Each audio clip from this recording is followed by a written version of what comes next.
سورۃ المائدہ جو ہے وہ مدنی سورت ہے، اور اس کا کچھ حصہ کہا جاتا ہے کہ مکہ میں اترا، اور حجت الوداع کے بعد یہ سورت نازل ہوئی اور سورۃ الفتح کے بعد اتری۔ اس سورت کی 120 آیتیں ہیں۔ المائدہ کے بارے میں حاکم محدث کی کتاب ہے، ایک نا حاکم محدث ہے کہ ان کی کتاب ہے، انہوں نے جبیر بن نفیر کی ایک روایت بیان کی اور کہا کہ میں نے حج کیا اور اس عرصے میں حضرت عائشہ کی خدمت میں حاضر ہوا۔ حضرت عائشہ رضی اللہ تعالیٰ عنہ جو تھی، انہوں نے کئی بار حج کیے کیونکہ وہ بہت کم عمر تھی جب ان کی آپ صلی اللہ علیہ وسلم سے شادی ہوئی، تو آپ کی رحلت کے بعد بھی وہ کافی عرصے تک زندہ رہیں اور ان سے بہت سارے لوگوں نے حدیث کا علم سیکھا بی بی عائشہ سے۔ تو ان کے بارے میں آتا ہے کہ جب حضرت عائشہ نے کئی حج کیے تو دور دور سے لوگ آتے تھے، حج کے موقع پر جمع ہوتے تھے، تو ان سے علمی استفادہ حاصل کرتے تھے۔ تو یہ حضرت جبیر کہنے لگے کہ جب میں حاضر ہوا ان کے سامنے تو انہوں نے پوچھا، جبیر تم کیا سورۃ المائدہ پڑھتے ہو؟ المائدہ کو مردوں کی صورت بھی کہا جاتا ہے، جیسے سورہ نساء پیچھے گزری تو اس میں مردوں کے بارے میں کافی سارے احکامات آئے، کیونکہ سورہ نساء میں کمزوروں کے بارے میں اور اسپیشلی عورتوں کے بارے میں بہت سارے مسائل کا ذکر کیا گیا تھا۔ تو اسی طرح سورہ مائدہ میں مردوں کے بارے میں بھی کافی ذکر کیا گیا۔ تو انہوں نے پوچھا بی بی عائشہ نے کہ جبیر تم نے کیا سورۃ المائدہ پڑھی؟ یعنی انہوں نے سر ہلا دیا اور کہا کہ ہاں میں اس کو پڑھتا ہوں۔ تو حضرت عائشہ رضی اللہ تعالیٰ عنہ نے فرمایا کہ یہ ان صورتوں میں سے ہے جو آخر میں نازل ہوئی، تو اس میں سے جو چیز تم حلال پاؤ اس کو حلال سمجھو، اور جو تم اس میں حرام قرار دیے گئے ہو اس کو حرام سمجھو۔ اور جو علماء بھی ہیں وہ بھی یہی سورت کے بارے میں یعنی سورۃ المائدہ کے بارے میں کیا کہتے ہیں کہ یہ سورت جو ہے اس کے تمام احکامات محکم ہیں، اور اس سورت کو سورۃ الحرام والحلال بھی کہا جاتا ہے کیونکہ اس میں حرام اور حلال کے بارے میں بتایا گیا۔ تو شروع کرتے ہیں، بسم اللہ الرحمن الرحیم۔ یا ایھا الذین آمنو، اے لوگو جو ایمان لائے ہو۔ اور جب بھی ایمان لانے والوں کو مخاطب کیا جاتا ہے، میں نے آپ کو پہلے بھی بتایا تھا کہ ہم بھی ایمان لانے والے ہیں، تو پھر ہم کو کیا کرنا ہے؟ غور سے بات کو سننا ہے۔ اس کے بارے میں ایک روایت بھی آتی ہے کہ ایک شخص عبداللہ بن مسعود رضی اللہ تعالیٰ عنہ کی خدمت میں حاضر ہوا، اور آپ کو پتا ہے کہ وہ قرآن کو بہت خوبصورتی سے پڑھتے تھے اور اس کی تفسیر کے ماہر تھے حضرت عبداللہ بن مسعود رضی اللہ تعالیٰ عنہ۔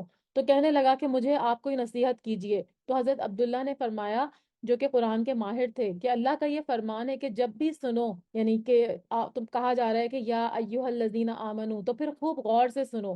اس لیے غور سے سنو، اس کا کیا ریزن ہے کہ یا تو اس میں کوئی خیر کی بات ہوگی جس کا وہ حکم دیے جاتے ہیں تو پھر وہ ان کو مان لینا چاہیے، یا پھر اس میں کوئی شر کی بات ہوگی جس سے بچنے کا حکم ہوگا، کیونکہ شر سے بچنے میں ہمارا اپنا فائدہ ہے۔ ٹھیک ہے، تو اب یہ بات ہو رہی ہے یا ایھا الذین آمنو، تو آپ سمجھ جائیں کہ اس کو غور سے سننا ہے، اور یقیناً اس میں یا تو کسی شر کی بات ہوگی یا کسی خیر کی بات ہوگی۔ تو اب ہمیں فوراً اپنے کان اس طرف لگا لینے چاہیے، اگر اللہ کا کوئی حکم ہے تو فوراً اس کو ماننا ہے، اور اگر کسی چیز سے دور رہنے کو کہا جا رہا ہے تو اس سے دور ہونا ہے۔ جیسے میں نے آپ کو بتایا کہ اس سورت کو سورۃ الحرام والحلال بھی کہا گیا، تو یہاں پر یہی ذکر کیا جا رہا ہے پہلے کہ سب کو مخاطب کر کے کہا گیا کہ یا ایھا الناس نہیں کہا گیا، یا ایھا الذین آمنو، ایمان والوں کو مخاطب کیا گیا، تو پھر ہم کو غور سے سننا ہے۔ اوفو بالعقود، پورا کرو عہد و پیمان کو، عہد و پیمان کو پورا کرو۔ تو یہاں پر عقود کا ورڈ یوز ہوا۔ عقود جو ہے وہ عقد کی جمع ہے، جس کے معنی ہوتے ہیں گرہ لگانا، یعنی کسی چیز میں اگر ہم گرہ لگاتے ہیں تو اس کو مضبوط کرتے ہیں نا، اس کو ٹائٹ کرتے ہیں، اور پختہ اگر عہد و پیمان کو لیا ہے اس کے لیے بھی یہ ورڈ یوز ہوتا ہے، یعنی پختہ عہد و پیمان کرنے کے لیے بھی عقد کا ورڈ یوز ہوتا ہے۔ جیسے عقد نکاح ہوتا ہے، اس میں بھی کیا ہوتا ہے کہ دو مرد اور عورت کے درمیان ایک گرہ لگائی جا رہی ہوتی ہے، ان کے رشتے کو مضبوط کیا جا رہا ہوتا ہے۔ تو اسی لیے فرمایا یہاں پر عقد، اس کا مطلب ہے گرہ، اور عہد کا مطلب عہد، معاہدے، وعدے اور کوئی بھی کانٹریکٹ، اس کو پورا کرنا، یہ مراد ہے یہاں پر۔ عہد پورا کرنا ایمان کا تقاضا بھی ہے، اور عہد کو توڑنا منافق کی علامت ہے۔ آپ کو پتا ہے کہ جب منافق کی علامتوں کا ذکر کیا گیا تھا تو بتایا گیا تھا کہ وہ جھوٹ بولتا ہے، امانت میں خیانت کرتا ہے، بات بات پہ جھگڑتا ہے، اور عہد کو توڑتا ہے یعنی وعدے کو توڑتا ہے۔ تو یہ منافق کی نشانی ہے۔ تو اگر ہم عہد کو توڑتے ہیں تو پھر ہم ایمان سے خارج بھی، اللہ نہ کرے ہم ایمان سے خارج بھی ہو سکتے ہیں۔ تو عہد کو پورا کرنا ایمان کا تقاضا ہے۔ اور پکا وعدہ کیا ہوتا ہے؟ قسم کھا کر وعدہ کرنا، یعنی کسی کو گواہ بنا کر وعدہ کرنا۔ تو یہاں پر کیا لوگوں کو کہا جا رہا ہے، ایمان والوں کو، کہ اوفو بالعقود، کہ اگر تم کوئی بھی وعدہ کرو، کسی کو گواہ بنا کر قسم کھا کر وعدہ کرو تو اس کو ضرور پورا کرو۔ یہ تمہارے مسلمان ہونے کی پہچان ہے، چاہے وہ جو بھی معاہدہ ہے وہ چاہے اس پہ سائن کیا گیا ہو یا کوئی زبانی بات کی گئی ہو، انفرادی ہو یا اجتماعی ہو، دو قوموں کے درمیان ہو یا دو افراد کے درمیان ہو، یعنی انڈیویجول وہ کوئی معاہدہ ہوا ہو آپس میں ایک دوسرے کے ساتھ، یا پھر کوئی بزنس کانٹریکٹ جیسے ہوتے ہیں نا، بزنس کانٹریکٹ ہو، قرض کا لین دین ہو، رہن یا گروی کا معاملہ ہو، تجارتی معاہدہ ہو، یا معاشرتی زندگی سے متعلق جیسے نکاح ہے یا شادی وغیرہ، تو یہ بھی ایک عقد ہے، ٹھیک ہے، یہ بھی ایک عہد اور پیمان ہے۔ یا پھر ہم نے جو اللہ سے کیے ہوئے عہد ہیں جیسے کہ نظر ماننا، منت وغیرہ، یا پھر عام روزمرہ زندگی میں جو ہم وعدے کر لیتے ہیں، ان سب وہ سب اس کے اندر شامل ہیں، ٹھیک ہے۔ یہ جو لکھا ہے نا اوفو بالعقود، تو اس میں یہ ساری چیزیں آ جاتی ہیں۔ جیسے آپ کسی کو ایون ٹائم بھی دیتے ہیں کہ اچھا میں آپ کے گھر اتنے بجے آؤں گی، تو پھر اب آپ کو یہ بھی ایک طرح سے آپ کی زبان ہوگی نا، آپ نے ایک زبانی طور پہ اس کو کہہ دیا، اب وہ اپنے سارے کام چھوڑ کے آپ کا انتظار کر رہا ہے، تو پھر آپ کو اس کی بھی پابندی کرنی ہے، یہ بھی ایک زبانی وعدہ ہے۔ یا پھر کسی سے آپ نے زبانی رشتے کی کوئی بات کر لی کہ ہاں ٹھیک ہے میں اپنی بیٹی کا رشتہ یا اپنے بیٹے کا رشتہ آپ کو دیتا ہوں، اور پھر بعد میں اس سے مکر جائیں، تو ایسا کرنا بھی غلط ہے، ٹھیک ہے۔ تو مسلمان جو ہوتے ہیں ان کے ایمان کا کیا تقاضا ہے کہ اپنے وعدے اور اپنے جو بھی عہد ہیں، چاہے وہ اللہ سے کیے گئے ہوں، چاہے وہ انسانوں سے کیے گئے ہوں، چاہے انفرادی طور پہ ہوں یا اجتماعی طور پہ، ہر عہد اور ہر عہد اور پیمان کو پورا کرنا وہ ضروری ہے۔ اور یہاں اس سے مراد کہا جاتا ہے کہ احکام الہی ہیں جن کا اللہ نے انسانوں کو مکلف ٹھہرایا، اور وہ عہد و پیمان بھی ہیں، وہ معاملات بھی ہیں جو انسان آپس میں کرتے ہیں، تو دونوں کا پورا کرنا ضروری ہے۔ تو ہمیں یہاں پہ پتہ چل رہا ہے کہ عہد پورا کرنے میں ہی ہماری بھلائی ہے، تو یہاں پہ ہمارے لیے خیر کی بات کی گئی۔ تو اب ہمیں کیا کرنا ہے، ہمارا کام کیا ہے، کیونکہ ہم اپنے آپ کو ایمان والا کہتے ہیں، ہمیں ان عقود کو، ان وعدوں کو پورا کرنا ہے۔ احلت، حلال کر دیے گئے، لکم تمہارے لیے، بہیمۃ الانعام جو چوپائے مویشیوں کے۔ اب یہاں پہ بہیمہ کا ورڈ یوز ہوا، بہیمہ کا مطلب ہوتا ہے، بہیمہ چوپائے یعنی چار ٹانگوں والے جانور کو کہا جاتا ہے، اور یہ مبہم یا ابہام سے نکلا ہے۔ یہ ان کو جو جیسے ہوتے ہیں نا گائے بھینس بکری وغیرہ، تو یہ بولتے نہیں ہیں بلکہ مبہم سا، جیسے میں گائے کرتی، وہ بکری کرتی ہے، گائے کی بھی ایک آواز ہوتی ہے، بھینس کی بھی ایک آواز ہوتی ہے، اونٹ کی بھی ایک ہلکی سی آواز ہوتی ہے، تو مبہم سا بولتے ہیں، ٹھیک ہے، تو اسی لیے ان کو بہیمہ کہا گیا۔ اور انعام میں ویسے تو نام کا مطلب ہوتا ہے اونٹ، لیکن انعام میں چار مویشی جانور آتے ہیں، کون کون سے؟ اونٹ، گائے، بکری اور بھیڑ، ٹھیک ہے۔ تو یہاں پر یہ فرمایا جا رہا ہے کہ حلال کر دیے گئے تمہارے لیے چوپائے مویشیوں میں سے، یعنی اونٹ، گائے، بکری اور بھیڑ جو ہیں، کیونکہ ان کی چال میں نرمی ہوتی ہے اسی لیے ان کو بہیمۃ الانعام کہا جاتا ہے۔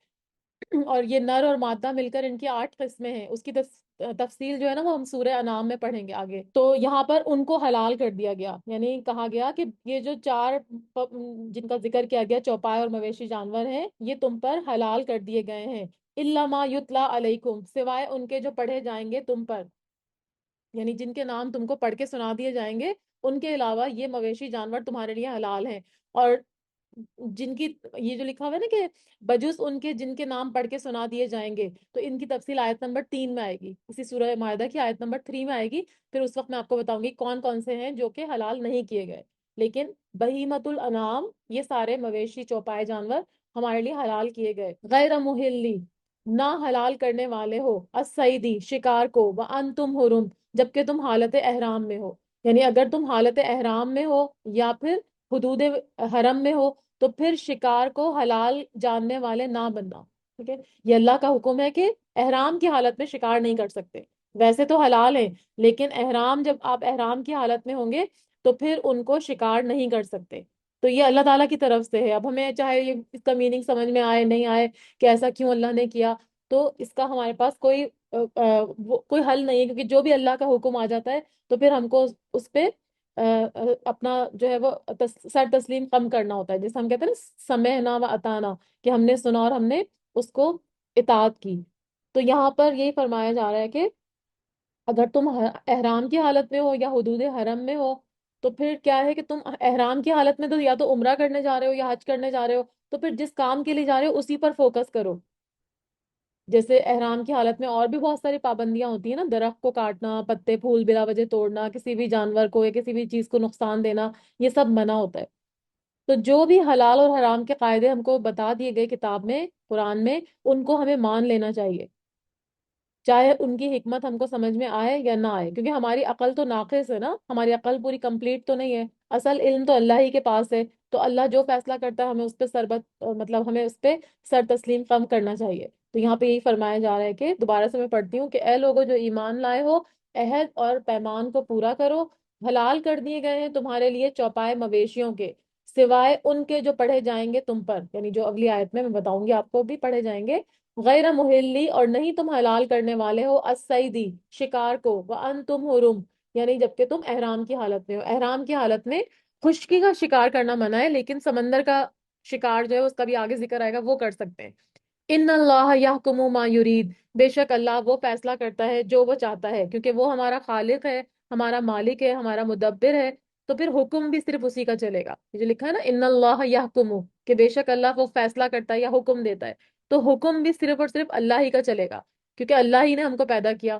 تو اللہ تعالیٰ ہی ہمارے اوپر جیسی چاہے وہ ہمارے اوپر پابندیاں لگا سکتے ہیں، جو چیزیں چاہے حرام اور جو چیزیں چاہے حلال کر سکتے ہیں، لیکن یقیناً وہ حکمت جو ہم کو بظاہر سمجھ میں نہیں آ رہی ہوتی ہے، اس میں یقیناً اللہ کی کوئی حکمت ہوتی ہے، تو ہمیں اس پہ پھر اتنا زیادہ کریدنے کی ضرورت نہیں ہے، بس جو اللہ نے کہہ دیا ہمیں اس کو ماننا ہے۔ تو احرام کی حالت میں خشکی کا شکار منع ہے۔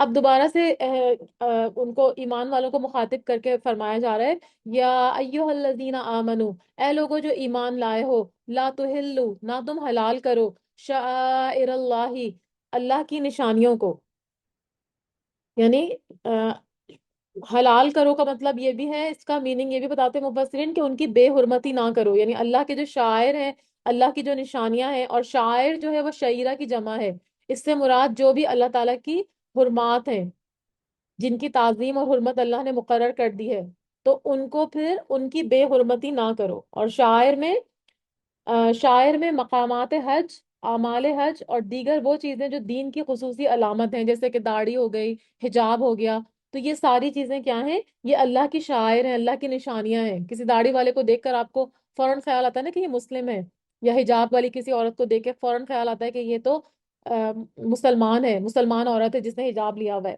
تو یہ بھی اللہ کی نشانیوں میں شامل ہیں۔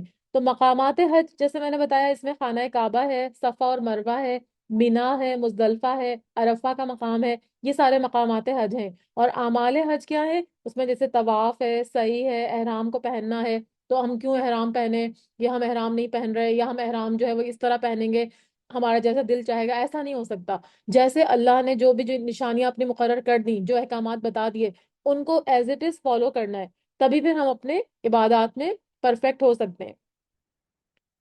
تو فرمایا کہ اے ایمان والو، نہ تم حلال کرو اللہ کی نشانیوں کو، یعنی اللہ کی جو نشانیاں ہیں اس میں مقامات حج، اعمال حج اور دیگر چیزیں، یہ جیسے میں نے آپ کو بتایا کہ جو بھی داڑھی ہے یا پھر جو بھی اللہ کے احکام ہے، حجاب ہے، تو جو جو چیزیں ہیں ان سب کی بے حرمتی نہ کرو، ان کو جیسا کرنے کو کہا گیا ویسے ہی کرو۔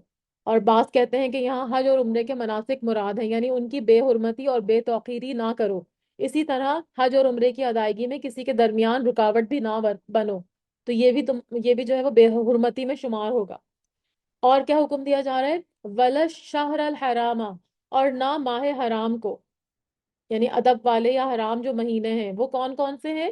اشہر الحرام کون سے مہینے ہیں؟ وہ 4 مہینے ہیں جن کو اشہر الحرام کہا گیا۔ اس میں سے 3 حج کے مہینے ہیں۔ کون کون سے؟ ذی قعدہ، ذی الحجہ اور محرم۔ کیونکہ لوگ جب جاتے تھے پہلے تو بہت لمبے لمبے سفر ہوتے تھے نا، تو لوگ ذی قعد سے ہی حج کے لیے نکل جاتے تھے، اور پھر ذو الحجہ میں حج کر کے محرم تک واپس آتے تھے۔ تو یہ 3 مہینے، اور پھر ایک رجب کا مہینہ، اس میں موسٹلی وہ لوگ عمرہ کرتے تھے۔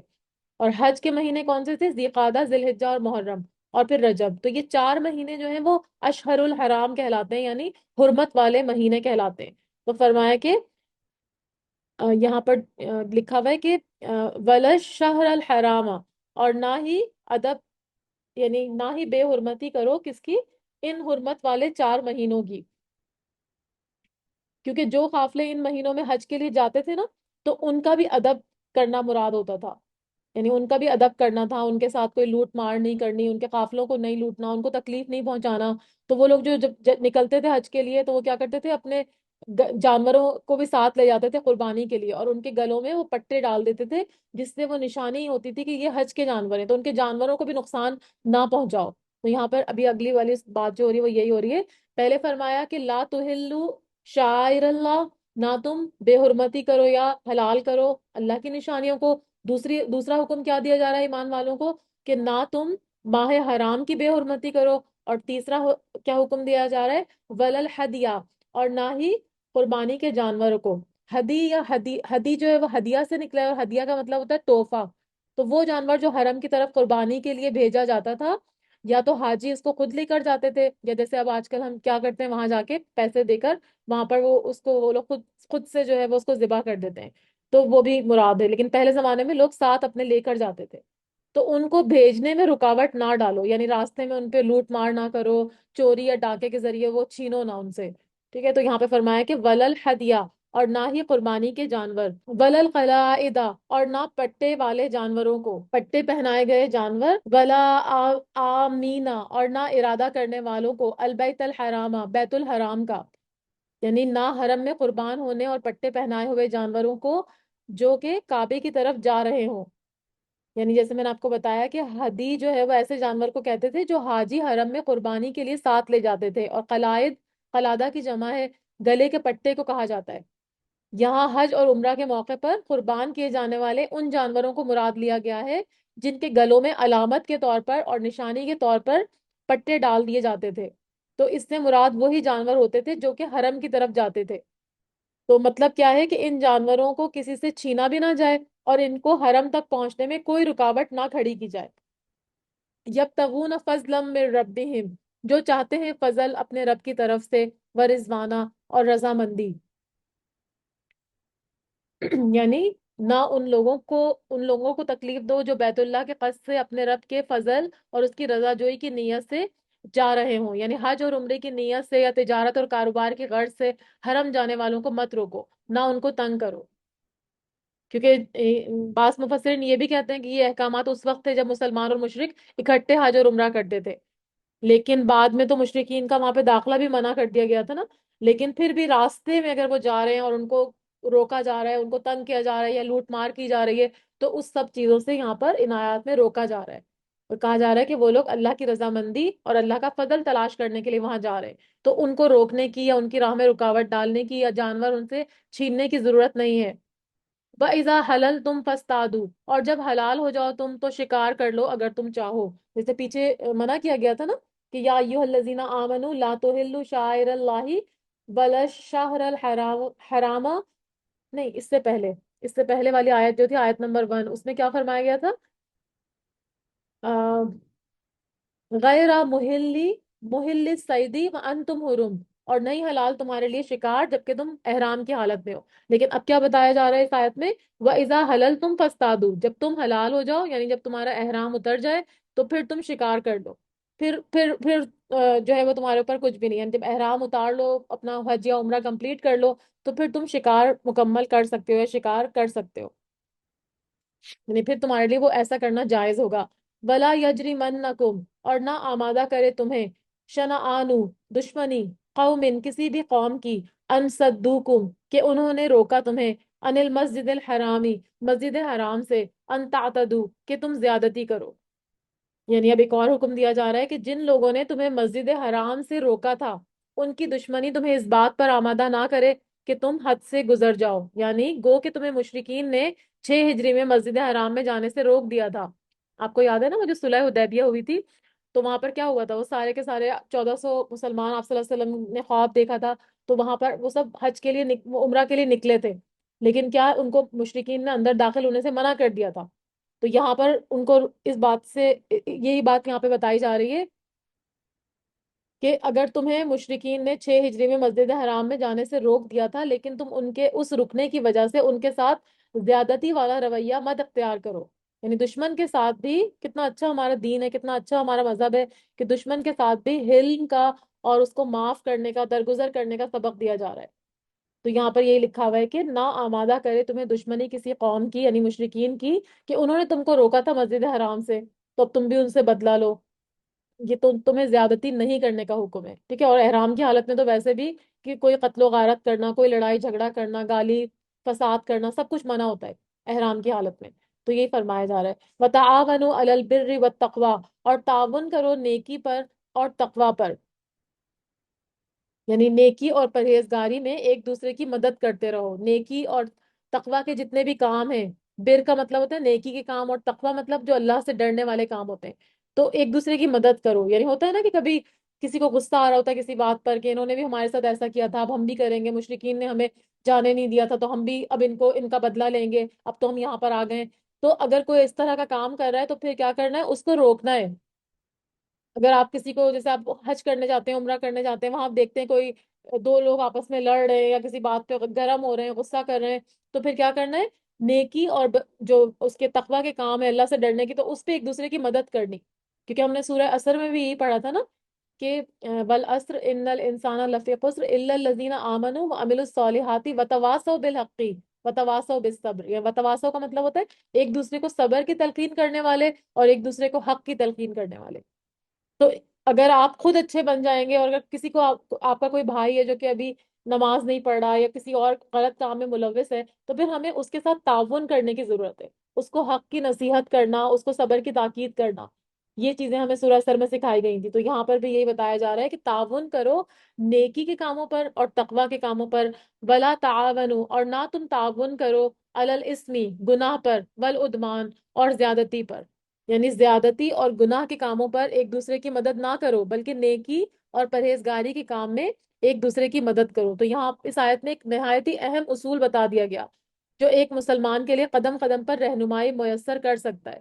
لیکن اگر ہم اس اصول کو اپنائیں تب بات ہے نا. ہم لوگ کیا کرتے ہیں، اس قرآن کو پڑھتے ہیں اور سرسری یہاں سے گزر جاتے ہیں.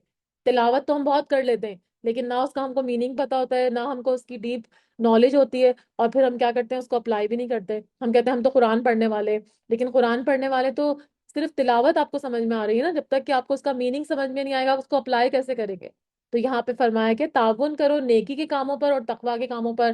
جو بھی نیکی کا کام آپ کو کرتا ہوا نظر آ رہا ہے، کوئی بھی اللہ کے ڈر سے کوئی کام کر رہا ہے، تو آپ بھی اس کے ساتھ تعاون کریں. لیکن اگر کوئی گناہ کا کام کر رہا ہے، زیادتی کا کام کر رہا ہے، دوسروں پہ ظلم کر رہا ہے، تو اس میں اس کے مددگار نہ بنے، کیونکہ پھر ہم بھی ان جیسے ہو جائیں گے.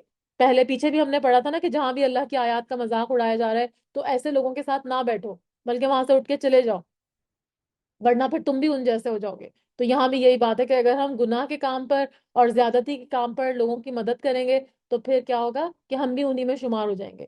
تو اسی لیے ہمیشہ نیکی پر اور تقوی پر ایک دوسرے کی مدد کرنے کا کہا گیا. واتقوا اللہ، اور اللہ سے ڈرتے رہو. اور ایسا جب ہی ممکن ہے جب ہم اللہ کا تقوی اختیار کریں گے. اگر ہم اللہ سے ڈریں گے تبھی ہم کو یہ ساری باتیں سمجھ میں آئیں گی. اگر ہمیں اللہ کا ڈر ہی نہیں ہوگا، ہمیں آخرت کا کوئی ڈر ہی نہیں ہوگا کہ ہمیں اپنی باتوں کا جواب اللہ کو دینا ہے، پھر تو ہم جو مرضی کرتے رہیں گے. جو بھی ہم گناہ کے کام ہے، زیادتی کے کام ہے، وہ ہم خود بھی کر رہے ہوں گے اور اس میں شریک بھی ہو رہے ہوں گے. لیکن واتقوا اللہ، اللہ سے ڈرو کا کیا مطلب ہے کہ پھر آپ اللہ سے ڈرتے ہوئے صرف نیکی پر اور تقوی پر ایک دوسرے کے مددگار ہوں گے. ان اللہ شدید العقاب، اور بے شک اللہ سخت سزا دینے والا ہے. یعنی اللہ تعالیٰ جو ہے وہ لوگوں کو سخت سزا دینے والا ہے اگر وہ زیادتی اور اس کے دوسرے خراب کاموں میں ایک دوسرے کی مدد کریں گے. حرمت، حرام کیا گیا، علیکم المیتۃ، تم پر مردار. وہ جو میں پیچھے ابھی پڑھا تھا نا کہ آیت نمبر 3 میں بتاؤں گی میں، تو یہاں پر لکھا ہوا تھا نا، یہ جو پہلی والی آیت آپ نے پڑھی تھی، احلت لکم بہیمۃ الانعام الا ما یتلی علیکم، سوائے اس کے جو پڑھے گئے تم پر. تو وہ جو پڑھے گئے وہ اس آیت میں پڑھے جائیں گے، ٹھیک ہے، جو ابھی ہم لوگ پڑھ رہے ہیں آیت نمبر 3. حرمت، حرام کیا گیا ہے، علیکم المیتۃ، تم پر مردار. یعنی کوئی بھی جانور جو مر جاتا ہے وہ ہمارے لیے حلال نہیں ہے. جیسے اگر بکری ہے، اگر بکری آپ نے ذبح کرنے کے لیے خریدی ہے لیکن وہ ذبح کرنے سے پہلے ہی مر جاتی ہے تو وہ پھر مردار میں شمار ہوگی. یا مرغی ہے یا کوئی اور جانور ہے جو آپ کھاتے ہیں، ویسے تو آپ اس کو جب تک ذبح نہیں کرتے نا وہ حلال نہیں ہوتا. وہ ذبح کرنے سے پہلے ہی مر گیا تو آپ نے کہا چلو اچھا اب تو یہ مر گیا، اب میں اس کو ذرا حلال کر کے اور اس کی بوٹیاں بنا لوں، تو ایسا نہیں کر سکتے. ٹھیک ہے، مردار نہیں کھا سکتے. تو یہاں پہ یہی فرمایا جا رہا ہے، 4 چیزیں یہاں فرمائی گئی. حرام چیزیں اللہ تعالیٰ نے بہت کم بتائی ہیں، لیکن حلال چیزیں جو ہیں وہ ساری کی ساری ہیں. حرام چیزیں وہ صرف بتا دی ان کے نام لے کر، یا پھر احادیث کے ذریعے ہم کو بتا دیا گیا اور قرآن کے ذریعے، لیکن اس کے علاوہ ہر چیز ہمارے لیے حلال ہے. تو فرمایا حرمت علیکم المیتۃ، حرام کیا گیا ہے تم پر مردار، والدم، اور خون. یعنی خون اگر ہے تو وہ بھی مردار پہلی چیز. دوسرا خون، یعنی خون بھی ہمارے لیے تھوڑا بہت جو کسی جانور کے ساتھ لگا رہ جاتا ہے، جیسے چکن وغیرہ آپ بناتی ہیں تو تھوڑا بہت خون اگر اس میں لگا ہوا رہ گیا تو وہ تو ظاہر سی بات ہے، باقی تو خون اس کا نکل گیا نا، لیکن صرف خون کو استعمال کرنا وہ حرام ہے. مردار، اور اس کے علاوہ دوسری چیز ہے ودمو، دمو کا مطلب خون، ولحم الخنزیری، اور گوشت خنزیر کا، یعنی خنزیر کا گوشت جو ہے وہ بھی حرام ہے.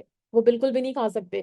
اور وہ بہت ہی کہا جاتا ہے، خنزیر کے بارے میں بہت زیادہ تحقیق ہوئی ہے کہ وہ بہت ہی بے شرم جانور ہوتا ہے اور وہ گندی چیزیں کھاتا ہے، تو اس کے اندر جو اس کی باڈی میں جو میٹ ہوتا ہے وہ سارا کا سارا بھی خراب ہوتا ہے، جو ہماری صحت کے لیے صحیح نہیں ہوتا۔ اور اب وہ جو باہر لوگ یہ سب کچھ کھاتے ہیں وہ بھی اس پہ تحقیق کر رہے ہیں اور ان کو خود پتا ہے کہ یہ سب چیزیں خراب ہیں، اور وہ اس پہ ریسرچ اب کر رہے ہیں، جبکہ 1400 سال پہلے ہمیں قرآن میں یہ بتا دیا گیا کہ خنزیر کا گوشت جو ہے وہ صحیح نہیں ہے، وہ حرام کر دیا گیا اللہ تعالیٰ کی طرف سے۔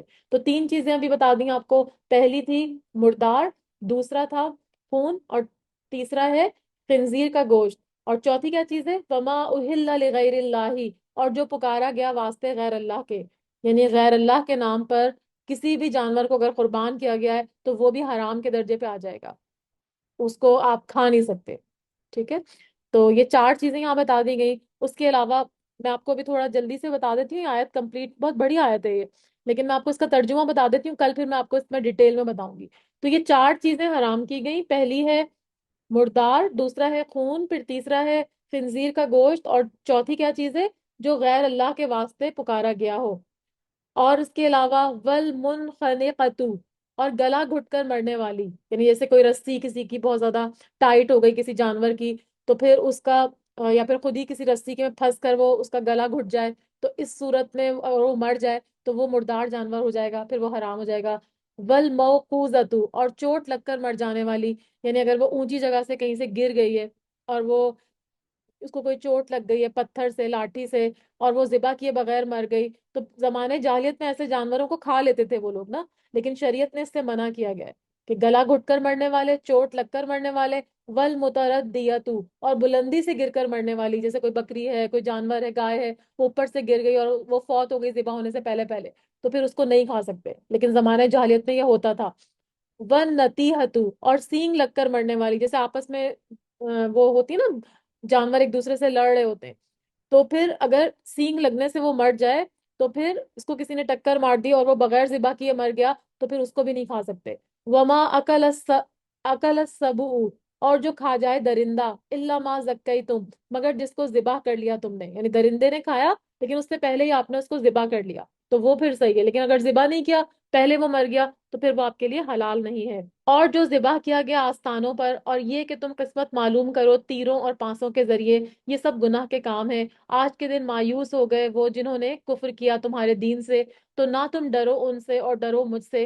آج کے دن مکمل کر دیا میں نے تمہارے لیے دین تمہارا، اور تمام کر دی میں نے تم پر نعمت اپنی، اور پسند کر لیا میں نے تمہارے لیے اسلام کو بطور دین۔ تو جو کوئی مجبور کر دیا گیا بھوک میں، نہیں مائل ہونے والا طرف گناہ کے، تو بے شک اللہ بہت بخشنے والا ہے اور بہت رحم فرمانے والا ہے۔ آیت نمبر 3، بسم اللہ الرحمن الرحیم۔ حرمت، حرام کیا گیا، علیکم المیتۃ، تم پر مردار۔ میں نے آپ کو بتایا تھا کہ اللہ تعالیٰ نے ہمارے اوپر صرف چار چیزیں حرام کی ہیں، جن کا کہ پورا ایک ایک کر کے ڈیٹیل میں اس کے نام بھی بتا دیے اور کیا چیزیں ہیں جو کہ حرام کی گئی، لیکن یہ ہے کہ اس کے بعد حلال کی جو ورائٹی ہے وہ بہت وسیع ہے، حلال کا جو دائرہ ہے وہ بہت وسیع ہے، بس حرام جو چند چیزیں ہیں ان کے بارے میں اللہ تعالیٰ نے ایکسپلین کر دیا۔ اب وہ کیوں حرام ہے، کیا اس کا ریزن ہے، اس میں ہم کو پڑھنے کی ضرورت نہیں ہے، بس جیسے میں نے آپ کو بتایا تھا کہ سمعنا و اطعنا ہم کہتے ہیں کہ جو ہم نے سنا اور اس پر ہم نے عمل کیا، تو بالکل ایسے ہی ہمیں ان چیزوں پر جو اللہ تعالیٰ نے ہم کو بتا دی، جن کی حرمت بتا دی اور حرام ہونے کا بارے میں بتا دیا، تو ہمیں ان پر ایز اٹ از عمل کرنا ہوگا۔ تو یہاں پر چار چیزیں تھیں جن کا ہم نے کل تفصیل سے تذکرہ کیا تھا۔ سب سے پہلی چیز تھی مردار، یعنی اگر مردار جو ہے وہ کیسا جانور ہوتا ہے؟ مردار ایسا جانور ہوتا ہے جو ویسے تو آپ کو عام حالات میں تو حلال ہے وہ جانور، لیکن اگر طبعی موت مر گیا ہے اور ذبح ہونے سے پہلے ہی وہ مر گیا، یعنی اگر آپ فرض کریں کسی جانور کو کوئی چوٹ لگتی ہے یا اس کا گلا گھٹنے لگتا ہے، تو آپ اس کو اس کے مرنے سے پہلے، یعنی اس کی روح نکلنے سے پہلے یا اس کے ہلاک ہونے سے پہلے ہی اس کو ذبح کر دیتے ہیں۔ تو ذبح کرنے سے کیا ہوگا کہ وہ جو ہے وہ پھر آپ کے لیے حلال ہو جائے گا، لیکن اگر وہ فوت ہو گیا، مر گیا، تو پھر وہ مردار میں آ جائے گا اور پھر وہ ہمارے لیے حلال نہیں ہوگا۔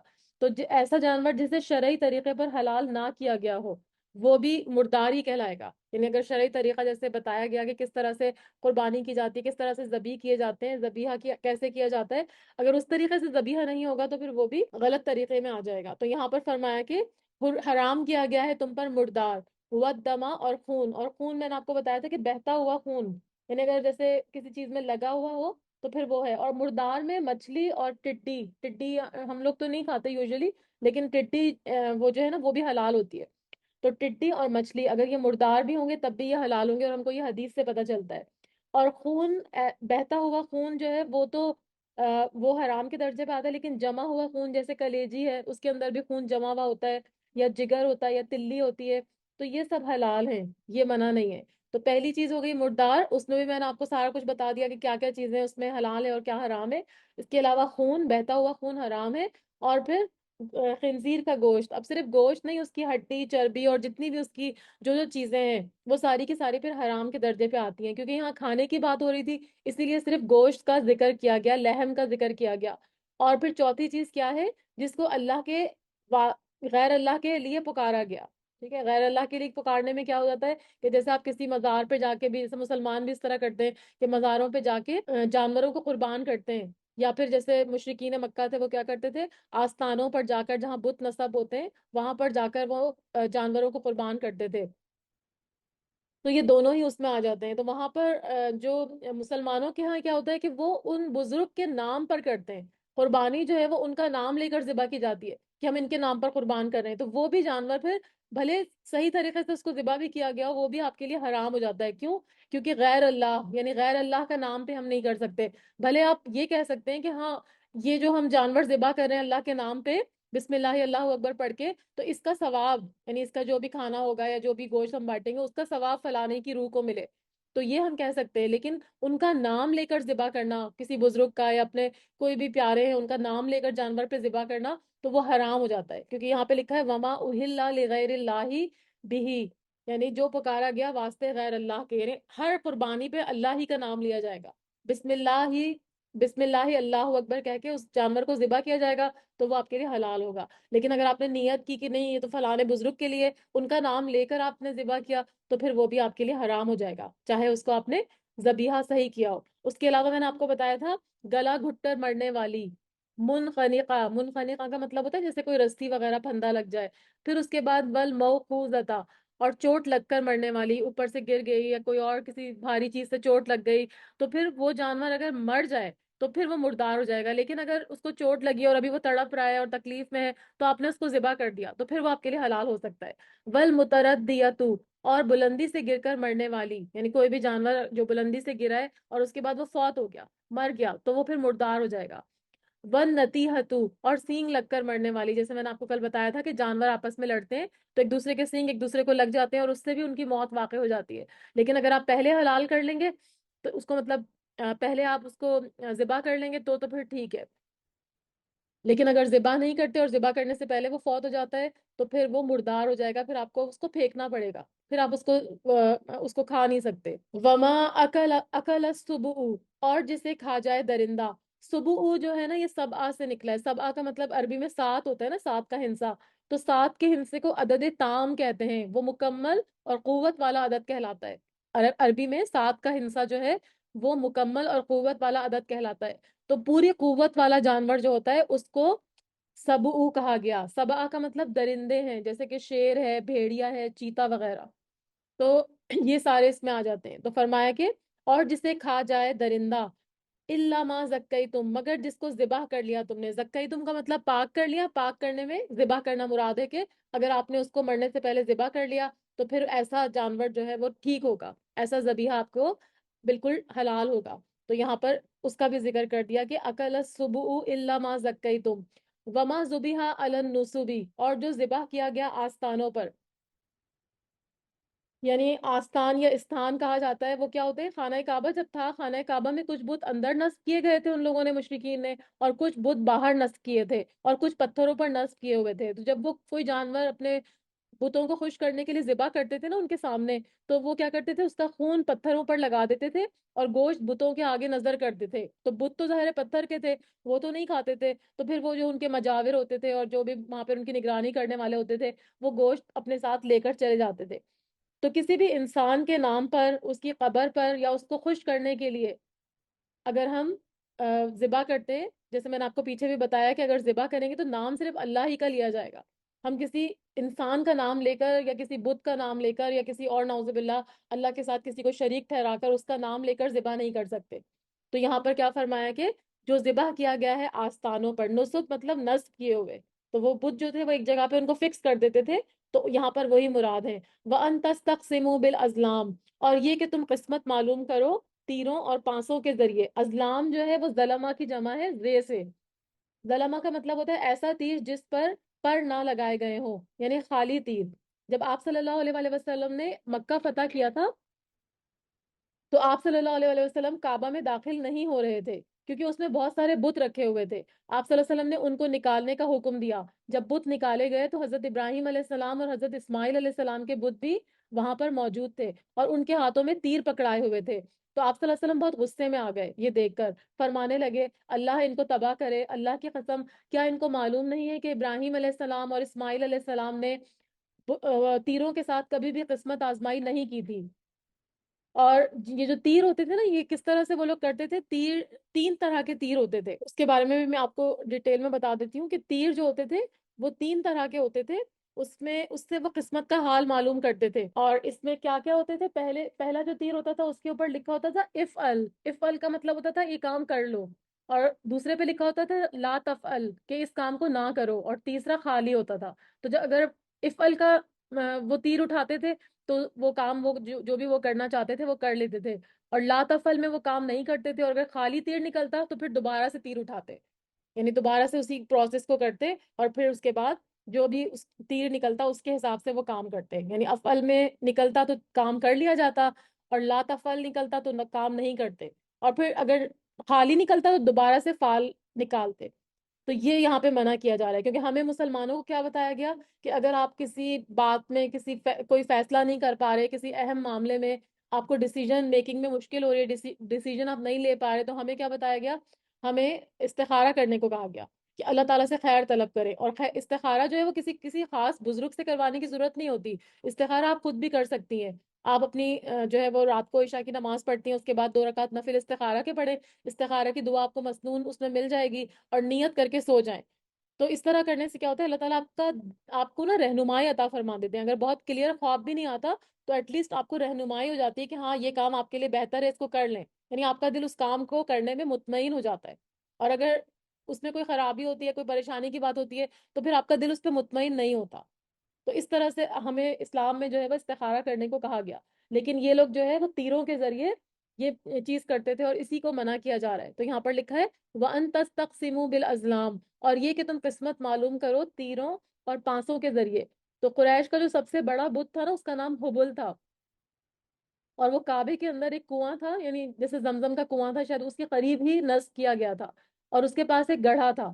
تو نظر و نیاز وہ کیا کرتے تھے، جو بھی آتے تھے کوئی بھی اپنی منت پوری کرنے کے لیے اس گڑھے کے اندر نظر و نیاز ڈال دیتے تھے، اور اس کے پاس ہی تیر رکھے جاتے تھے، اور بعض کہتے ہیں کہ یہ 7 تیر ہوتے تھے، اور بعض کہتے ہیں کہ 3 ہوتے تھے، یعنی 3 یا 7۔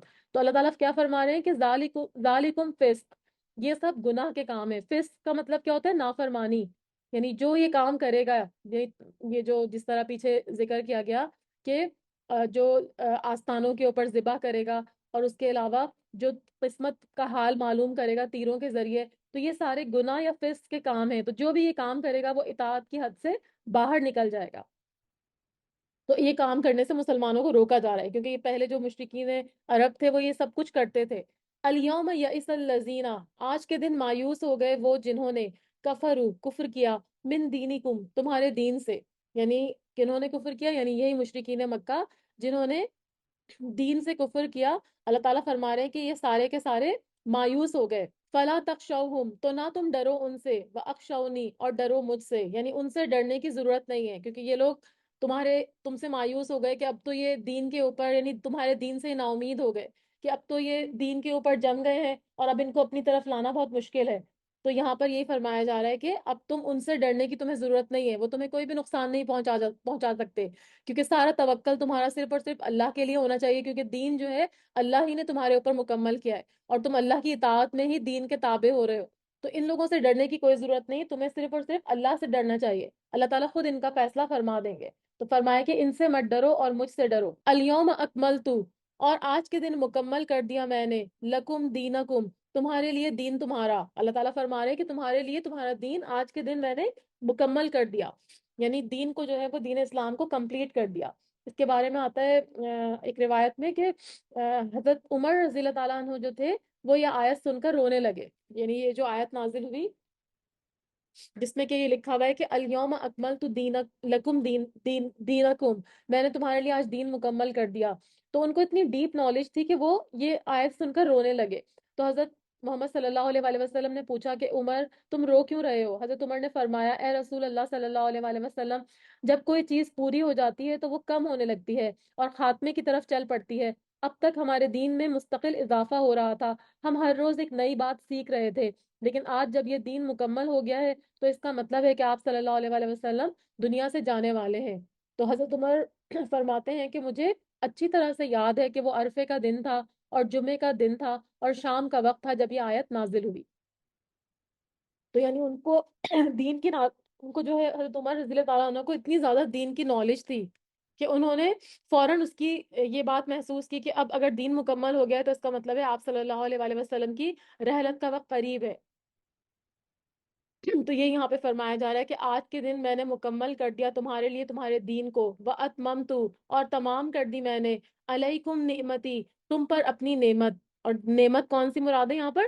دین اسلام کی نعمت، یعنی دین اسلام کو اللہ تعالیٰ فرما رہے ہیں کہ ہم نے مکمل کر دیا. اور ایک اور جگہ آتا ہے یہود نے ایک موقع پر کہا کہ اگر یہ آیتیں ہمیں دی جاتی، یعنی یہود کو، تو وہ کہنے لگے کہ جس دن یہ آیت اترتی ہم اس کو عید کا دن منا لیتے، یعنی ہمارا دین مکمل ہو گیا تو ہم اس پر خوشی مناتے. اور اس کے برعکس یہاں پر ان کو تو بہت ہی افسوس ہو رہا تھا، انہوں نے جو ہے وہ یہ آیت سنتے ہی رونا شروع کر دیا تھا. تو اللہ تعالیٰ فرما رہے ہیں کہ میں نے تمہارے لیے تمہارے دین کو مکمل کر دیا اور تمام کر دی میں نے تم پر اپنی نعمت کو. وَرَضِيتُ لَكُمُ الْإِسْلَامَ دِينًا، اور پسند کر لیا میں نے تمہارے لیے اسلام کو بطور دین. یعنی اسلام جو ہے اللہ تعالیٰ فرما رہے ہیں کہ میں نے تم کو بطور دین تمہارے لیے پسند کر لیا. تو اللہ تعالیٰ کی پسند ہی کو فوقیت دی جائے گی. اور سب سے بہترین، یعنی یہاں پر سب کو پتہ چل گیا کہ دین اسلام سے بہتر اور کوئی دین نہیں ہے. ٹھیک ہے. تو یہاں پر وہ جتنے بھی مشرکین تھے وہ سارے کے سارے یہ بات ان کو سمجھ میں آ گئی کہ اللہ تعالیٰ جو ہے وہ دین اسلام پر رضامند ہو گئے، اور سارے لوگ بھی جو مسلمان ہیں وہ صرف اور صرف دین اسلام کو ماننے والے ہیں. اور یہ کافر سارے مایوس ہو گئے کہ اب ان کے دین کی طرف کوئی نہیں آئے گا. یعنی جو مسلمان ہو گئے جن کے ایمان پکے ہیں تو وہ اب کفار کی طرف بالکل بھی پیش قدمی نہیں کریں گے، ان کی طرف بالکل بھی نہیں آئیں گے. اسی لیے لکھا ہوا تھا نا کہ الیوم یئس الذین کفروا، آج کے دن مایوس ہو گئے وہ جنہوں نے کفر کیا تمہارے دین سے.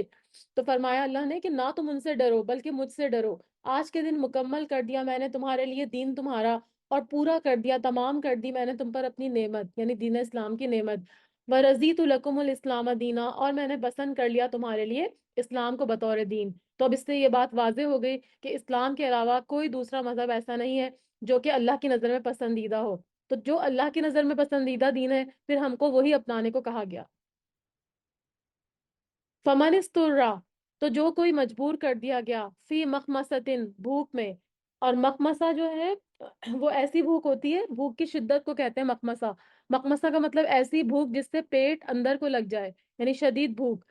اس کے بارے میں ایک اور روایت میں آتا ہے کہ صبح کا کھانا نہ ہو اور پھر شام کا بھی نہ ہو، یعنی بالکل مرنے کے قریب کی نوبت آ جائے تو اس کو مخمصہ کہا جاتا ہے. تو پیچھے جو حرمتیں بتائی گئی ہیں کہ کیا کیا چیزیں حرام ہیں، جیسے ابھی میں نے آپ کو 4 چیزیں تو ویسے ہی بتائی تھی نا کہ مردار، خون، اور لحم الخنزیر، اور اس کے علاوہ جو غیر اللہ کے نام پہ پکارا گیا، اور اس کے علاوہ گلا گھٹ کے مرنے والے، چوٹ لگ کر مرنے والے، بلندی سے گر کر مرنے والے، اور سینگ لگ کر مرنے والے. اور پھر جسے کھا جائے درندہ مگر جس کو تم نے ذبح کر لیا، یعنی درندہ کے کھانے سے پہلے پہلے. درندوں میں نے آپ کو بتایا تھا چیتا اور شیر، بھیڑیا وغیرہ یہ سارے. تو اگر اس نے کھا لیا تو پھر تو وہ مر گیا، تب تو آپ اس کو نہیں کھا سکتے. تو یہ سارے حرام چیزیں تھیں. لیکن اگر کوئی بہت ہی شدید بھوک کی حالت میں ہو کہ اس کو بالکل مرنے کی نوبت آ رہی ہے کہ وہ بھوک، اگر وہ کچھ نہیں کھائے گا، کوئی لقمہ نہیں لے گا منہ میں، تو وہ مر جائے گا. تو پھر اسی لیے فرمایا کہ فَمَنِ اسْتُرَّ فِي مَخْمَصَةٍ غَيْرَ مُتَجَانِفٍ لِإِثْمٍ، نہیں مائل ہونے والا گناہ کی طرف. یعنی یہ نہ ہو کہ وہ کھانا شروع کر دے حرام میں سے اور پھر وہ کھاتا ہی چلا جائے.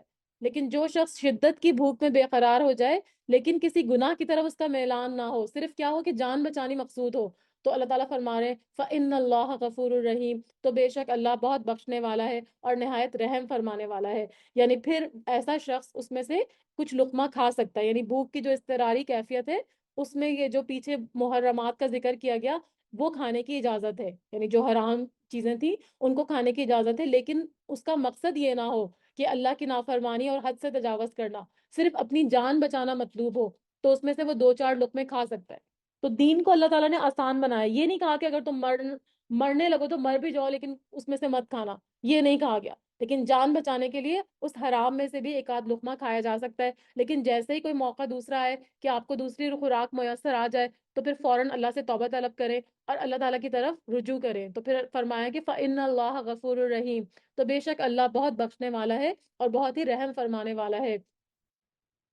یسألونک ماذا احل لہم، وہ سوال کرتے ہیں آپ صلی اللہ علیہ وآلہ وسلم سے کیا کچھ حلال کیا گیا ہے ان کے لیے، یعنی یہ صحابہ جو تھے وہ سارے آپ صلی اللہ علیہ وآلہ وسلم سے سوال کرتے تھے، فتویٰ مانگتے تھے۔ تو جب پیچھے حرام چیزوں کا ذکر آیا آیت نمبر 3 میں، تو اب کیا ہے کہ انہوں نے پوچھا کہ اچھا پھر حرام چیزوں کے بارے میں تو ہمیں ایکسپلین کر دیا گیا، تو اب حلال چیز کیا ہے، کیا ہمارے لیے حلال کیا گیا ہے؟ قل، اللہ تعالیٰ فرما رہے ہیں کہ آپ صلی اللہ علیہ وآلہ وسلم کہہ دیجئے احل لکم الطیبات، حلال کی گئی ہیں تمہارے لیے پاکیزہ چیزیں، یعنی تمام پاکیزہ چیزیں جو ہیں، پاک چیزیں جو ہیں وہ تمہارے لیے حلال کر دی گئی ہیں۔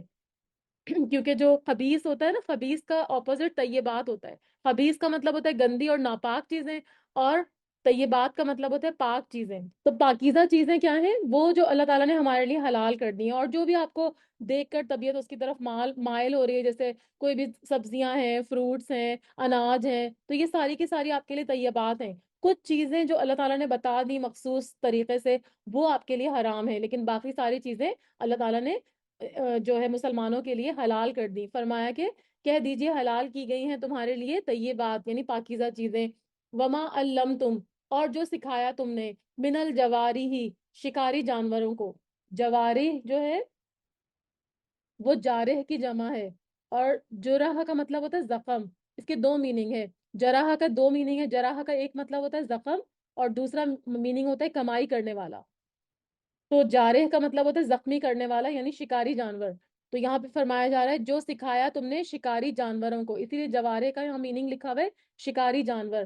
تو جو سکھایا تم نے شکاری جانوروں کو، اور شکاری جانور کون ہوتے ہیں؟ جو آپ کے لیے شکار پکڑ کے لاتے، اس میں کتا ہوتا ہے، باز ہوتا ہے، شاہین ہوتا ہے، شکرا ہوتا ہے، یعنی کوئی بھی جانور جس کو کہ آپ سدھاتے ہیں کہ وہ جا کے آپ کے لیے شکار پکڑے۔ تو یہ بھی ایک مطلب یہ بھی ایک علم ہے جو اللہ تعالیٰ فرما رہے ہیں کہ وما علمتم، اور جو سکھایا تم نے شکاری جانوروں کو، مکلبینا، شکار کی تعلیم دینے والے، تو علمونہن، تم سکھاتے ہو انہیں، مما علمکم اللہ، اس میں سے جو سکھایا تم کو اللہ نے۔ یعنی جب آپ سے دریافت کیا گیا کہ ان کے لیے کیا چیزیں حلال ہیں، تو فرمایا، جواب کیا دیا گیا کہ تمام پاکیزہ چیزیں تمہارے لیے حلال کی گئی ہیں، یعنی ہر حلال چیز جو طیب ہے اور ہر حرام چیز جو ہے وہ خبیث ہے۔ تو ہر حلال چیز جو ہے وہ تمہارے لیے اللہ تعالیٰ فرما رہے ہیں کہ وہ پاکیزہ ہے، یعنی وہ پاکیزہ چیزیں تمہارے لیے حلال کر دی گئی ہیں۔ اور جن شکار کھیلنے والے جانوروں کو تم نے سدھا رکھا ہے، یعنی جنہیں تم تھوڑا بہت وہ سکھاتے ہو جس کی تعلیم اللہ تعالیٰ نے تم کو دے رکھی ہے۔ اور اس کا کیا مطلب ہے کہ ہر چیز جو ہے وہ ہمیں کس نے سکھائی؟ وہ ہمیں اللہ تعالیٰ ہی کی طرف سے علم دیا گیا۔ تو جتنے بھی ہم نے دنیا میں علم سیکھے، جو کچھ ہم کو آتا ہے، اس پہ ہمیں فخر نہیں کرنا چاہیے، بلکہ اس پہ اللہ کا شکر ادا کرنی چاہیے اور عاجزی اختیار کرنی چاہیے، کیونکہ وہ علم ہمیں اللہ تعالیٰ ہی کی طرف سے دیا گیا۔ تو یہاں پر جو مکلبین کا ورڈ یوز ہوا نا، مکلبین کا مطلب کیا ہوتا ہے کہ شکار پر چھوڑنے سے پہلے ان کو شکار کے لیے سدھایا جاتا ہے ان جانوروں کو۔ اور سدھانے کا مطلب کیا ہوتا ہے کہ جب اس کو شکار کے اوپر چھوڑا جاتا ہے، فار ایگزامپل آپ کو ایک ہرن مل رہا ہے جنگل میں، آپ شکار کھیلنے جا رہے ہیں، ساتھ آپ نے اپنے کتا رکھا ہوا ہے جس کو آپ نے سدھایا ہوا ہے، اس کو شکار کو پکڑنا سکھایا ہوا ہے۔ تو جب آپ اس کو شکار کے لیے چھوڑتے ہیں نا، تو وہ دوڑتا ہوا جائے گا، اور جب اس کو کہیں کہ اب رک جاؤ تو وہ رک جائے گا، اور بلاؤ تو واپس آ جائے گا۔ تو یہ ایک علم ہے جو آپ نے جانور کو سکھایا، اور ایک جانور سے دوسرے جانور کو بھی یہ علم سکھایا جاتا ہے۔ تو اللہ تعالیٰ فرما رہے ہیں کہ اصل میں یہ علم جو ہے تو علمونہن مما علمکم اللہ، تم نے ان کو سکھایا جو کہ سکھایا تمہیں اللہ نے۔